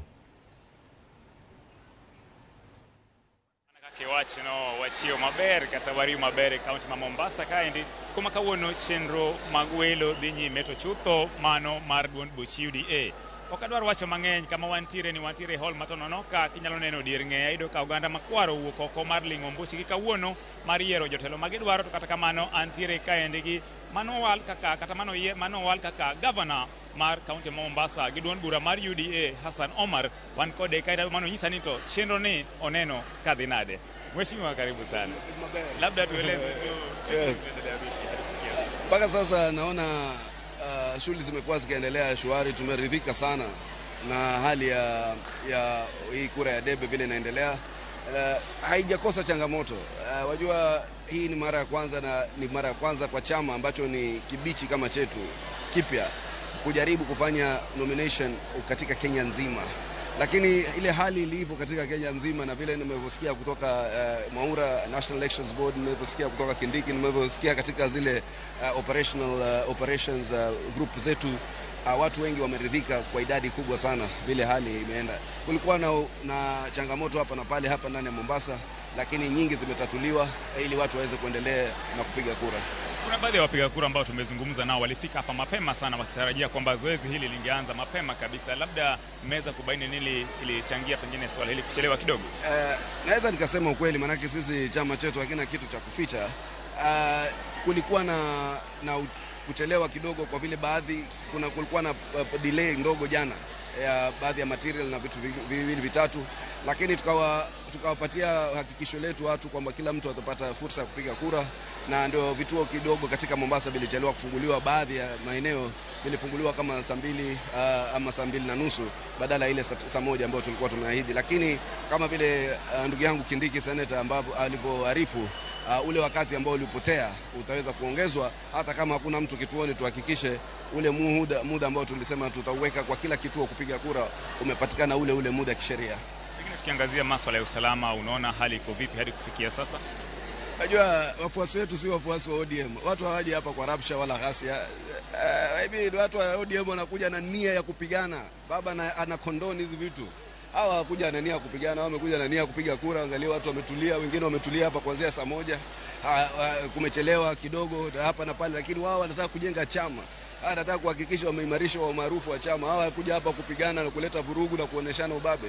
Kwa hivyo nimeshukuru sana na nataka kuwashukuru sana wagombea wetu na wale na chama wetu kwa kuweza kuimarisha hali ya utulivu. Sijasikia mahali popote ambapo kumekuwa na vurugu, wala watu wamepigana, wala mtu ameshikwa kabari, wala mtu amefanywa jambo lolote la kihasia. Asante sana mheshimiwa. Shukrani sana. Kwa hiyo bende achiel kuom jogo moyoro e kituo kaende marango ni to chenro dhi nade suda machiegni kae to chakachaka gi nyisi to iwinja neno mar Ramogi TV ni ineno ka chenro dhi nade. Kamano jaji kuom gwela iluonga ni Obonyo Ezekiel, atiyo go office mar iluonga ni Register of Political Parties. Koro gima jo Kenya osebedo kong'eyo ni nominations dhi mbele, joma oyier momiyo tiko biro dhi menyore gi joma nigi tiko moko to gi joma chung independent. Koro kawuono gima watimo maduong' ni wadhi round wang'iyo ka bende chenro dhi makare, arita mar kwe ni kare. So we also look at the coordination and organization mag parties. So far so good, okana kodhi marach, mak mana ni nitie confusion e register mag tiyo godo. To chik no wuok mar register manyaka ti godo. Kendo ka ji mang'eny biro ka to giyudo ka nyingi onge register nikech ok ne gibed register mar parties mar bedo certified gi office wa. Koro ginyago ombulu. Mobawore ndalo machon manyedo ka ng'ato go kura ne UDA, to chako go kura ne ODM. To jango dhi kura ne Jubilee hapana, manya kibedo na chama na mondiki manyenge ni office wa software miluongo ni Integrated Political Parties Management System.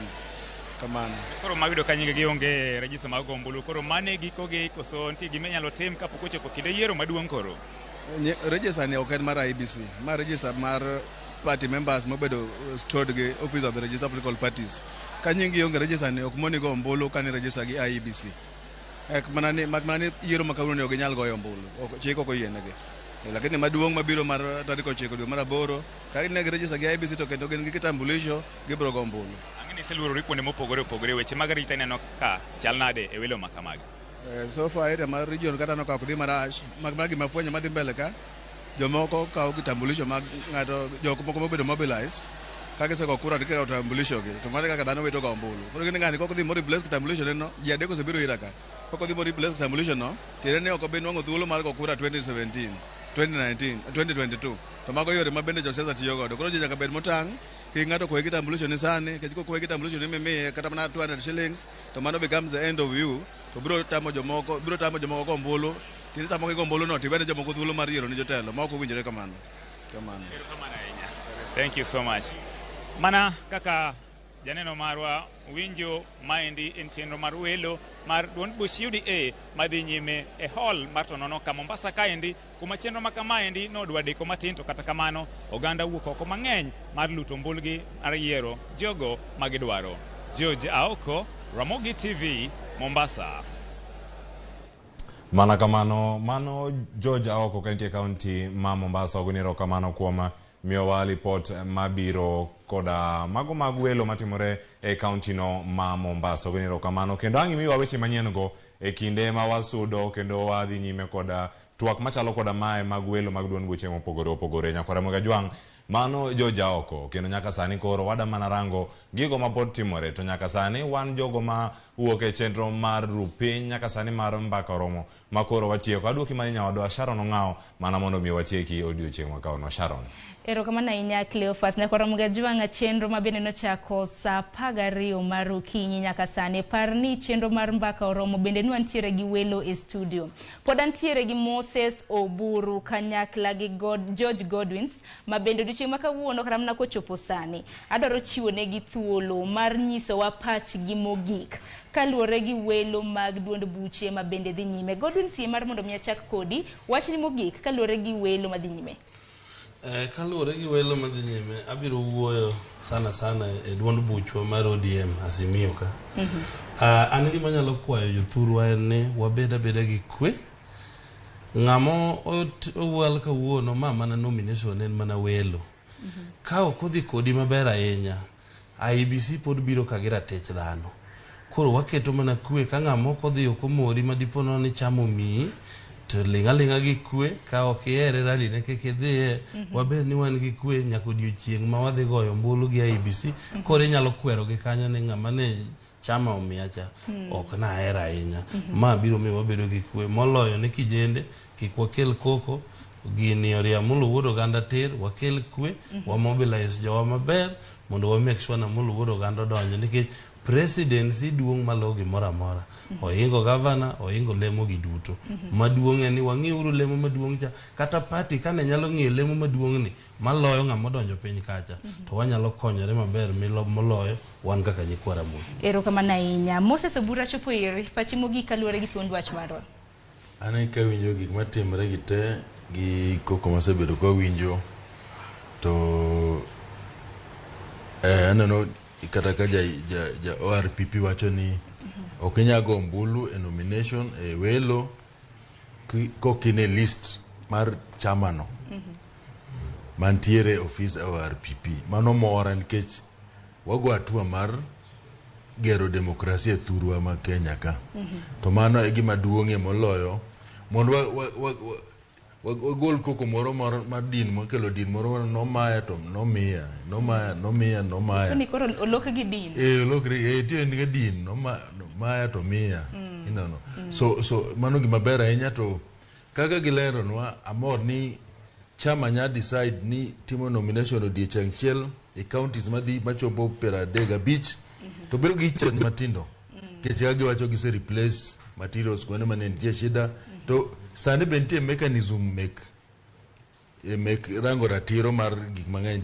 Nitiere disciplinary, nitiere complaints committee ma chiko walo. Koro miyo wago ombulu gi kwe, joma timo welo timo gi kwe mondo demokrasia Kenya obed machuok. Mano bo miyo piny bedo gi jotelo mabeyo Erokamano ahinya Moses Oburu. In kanyakla kod George Godwin wagoyo erokamano kuom mulo odiochieng' makawuono e thund wachwa odiochieng' makawuono. Nyaka Ramogi Jwang' in bende aneno moko kuom ote mag jokanyo kata jodak e kaunti ma Homa Bay, jokama ma Brian kantiere Homa Bay. Welo matimore polling station ma Oyugis Primary yuare mapok kata mana ochakore. Jimson Karachi wacho ni wuok e gwenge mag Dwele, mabende iwacho ni kaunti ma Homa Bay bende nitiere gi ikruok makoni kod kocha mag walo josiasa mopogore opogore mabende biro tiyo gi otiko mar ODM. Welo masianya ok ber ahinya, kuonde moko ok ogoye kura. Iwacho ni nyingi ondoro kiwuok Nyang'oma. Mavero kawuok Ligala, neno Ramogi TV maber ahinya. Mbaka Oromo, Sharon koth chwe onge. Koth machwe onge, to gige luto ombulu bede onge, pod warito. Magi moko kuom johera kata mana jokanyo mag ODM mabende pod rito walo kata mana jotelo mopogore opogore mantiere e kaunti ma Homa Bay. Joel Marodundu in bende iwacho ni yiero masiano timore maber kendo gi kwe. Koro wale malema ni pinywa mar Kenya ka bende iwacho ni nitiere gi geno ni yiero idhi tim e yo makare. Kwa manya kwa Ramogi Jwang' okan kenda e studio ka okinyi makawuono antiere gi jowete wa Cleophas Oluoch kanyakla gi Joyce Oduor kanyakla gi George Bati mabende koro riwore kodwa. George Bati amosi ni misawa. To in bende ngeni bang' chenro mar Mbaka Oromo makama idhi ka otwak. Iriyo nade okinyi makawuono? Erokamano ahinya, antiere makare Sharon Ong'ao, kendo en mor maragiro kamano maduong' kuom tich matek manochako kogwen makawuono mar neno ni oganda nyikwa Ramogi ong'eyo gik matimore okinyi ninde. Ahinya kotenore koda weche mag welo mag duond buche mabende timore kawuono. Duond bura mar ODM otero welo mare gwenge ma Homa Bay kawuono. Bang' tieko welo manyotimore nyoro Siaya, ka duond bura mar UDA bende bago welo e konde mopogore opogore mag piny Kenya. An ka mondo mi nyikwa Ramogi bed ng'eyo kaka weche gi dhi nyime nyaka chop seche mamoko mbele kanyo ka bende wamedo luomo gik matimore ka kod kacha. Erokamano ahinya George Bati. Bende wantiere kod Cleophas Oluoch. Cleophas, into koro wachang'o kwa tiko chenro waolo koro wadhi waywe matin.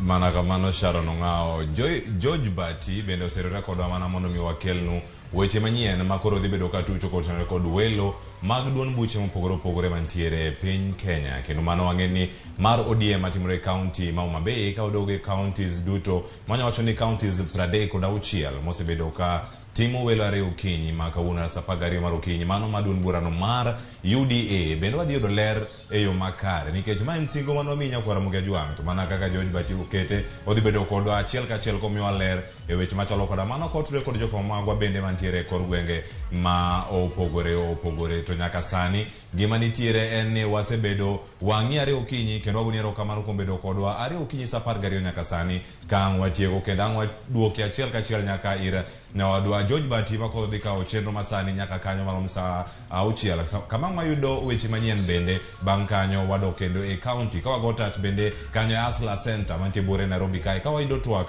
mang' donjonwa e kinde ka kinde. Gima nyaka wang'e ni jofwambo magwa wago touch e counties mopogore opogore. Elo nyawadwa Joyce Oduor bende ki Sharon oriti masani makoro biro en twak midhi tako nyawadwa George Bati. George Bati bang' twak koro kochako mana sani bore Nairobi ka kendo kegi nyaka e county mamoko mantiere piny Kenya. Mano Lydia Nkuno ni bende ni kure e county ma Kericho. Jobomet Eriko Wenga miyo ler machalo nade. Uasin Gishu mana e gwenge ma Eldoret. Mano Kristo Win ang' miyo wach machalo nade. Kaeto e county no ma Kiambu Walter Nyambaga ang' miyo ler e yo machalo nade. George Bati. Nyakwa Ramogi kowuok e boma maduong' mar piny Kenya Nairobi nyaka e bombe mamoko mag piny Kenya, boma maduong' boma ma Eldoret kata gwenge ma Uasin Gishu, e gwenge ma Homa Bay, gwenge ma Bomet, Mombasa, Nyakwa Ramogi kachiel koda gwenge mag Kericho to koda dala mar Kiambu. Wago tachi kunde go mar mondo mi wanyisi ler makende kaluwore koda gik matimore ahinya kotenore gi welo mag duond bura mar ODM Homa Bay koda duond bura mar UDA mabendo bago welo mage e counties 35 okinyi makawuono. Nyakwa Ramogi ma achiel kuom gigo man wasingoni ni wabiro bedo wang'i, wabiro bedo iti kendo wabiro luoni kaka Cleophas Oluoch osekete. En ni Chris Owino nitiere county ma Uasin Gishu oluorore kuno Nyakwa Ramogi gi dwaro achiel mar keloni gik matimore welo mar UDA. Nyawadwa Walter Nyambaga nitiere Kiambu gi dwaro nogo Jafwambo marwa Lydia Okeyo ogotach gwenge mag Kericho koluorore kuondego ombulu mopogore opogore mar yango ni chal mar weche mag welo mar duond bura mar UDA. Nyakura Ramogi kowuok kanyo Bomet bende jafwambo marwa Eric Owenga bende ogotach kuno kano chako luomo gokinyi kar kokgwen ka ong'io ikruok kachiel kod sani ma bende koro welo timore gwenge machal kod mago. To kawadhi gwenge makaluo kawuono en odiochieng county ma Homa Bay. Jafwambo marwa Alia Beach luoro dho wedhe kachiel kod kuonde moting'ore county ma Homa Bay mar yango ni to oganda nyikwa Ramogi madwani mondo mi oyier kata wal jogi madhi chung ka fwadho bendera mar ODM nigi paro mar dwaro mag joma chalo nade. Magi gin weche ma waketo wang'wa mar mondo wachokni kendo wakelni. Kik idhi mabor nyakwa Ramogi nikech an ka nikech in. Bang' bedo gi jowadwa Cleophas Olwoch, bedo gi jowadwa Sharon Ong'ao kanyakla koda Joyce Oduor gi welo manobire studio mondo mi ofuon ni matindo kendo ng'inyi minyalo winjo chal mar welo mag duond buche gi nyakwa Ramogi. Bed koda nyaka samang' wagoi break nikech kawuono en odiochiengi mar ng'eyo ni to weche mag welo mag duond buche gi dhi chalo nade odiochieng' ma kawuono. Adani mondo mi kori bed koda achiel kachiel ka koro bende agonyo jowetena gi eki gidhi giyude giminyalo lisi ng'eyo ni koro ni endi ich bende jabendo ich samoro koro bando gi yude gima ginyalo ga godo iche mondo gichak yude tekruok mar dhi nyime gi tije mamoko. Nyakwa Ramogi wakawo thuolo to ka waduogo nitiere weche mathoth ma wan godo ma wadani mondo mwaluni kaka seluomo ni kuonde ma wadhi lima ahinya to kana matucho bende Nyakwa Ramogi in kod thuolo mar ndiko nwa kokalo namba wa mar SMS ma en 23600 king'iso wa chal mag weche madhi nyime ma samoro diponi jofwambo magwa pok ochopo mondo mi okete wange. Wakawo thuolo mar yweyo ka waduogo mathoth kokalo e Ramogi TV.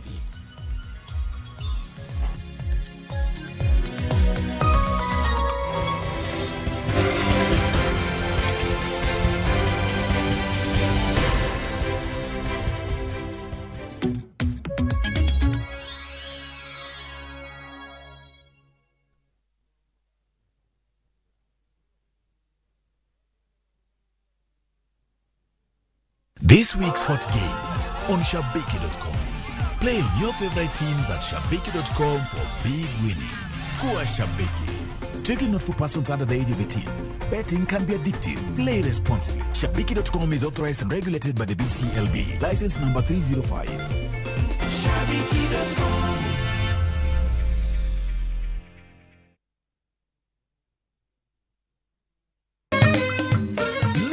Lich, liet kaka liet, gwere to dhi. Usarito gi aming'a, koro wabiro. Pasaka mawang'ni, dhi bedo mopogore kod pasaka moko te. Jolendo marahuma kendo mohero, biro bedo koda tudruok achiel kachiel kowuok e boma ma Kisumu. Tiedero, Mbak Ndalo, Ramogi Night, Thum Dagmor, Ngoma Owake, kod Injili Kalo. Ramogi TV, kete manaka.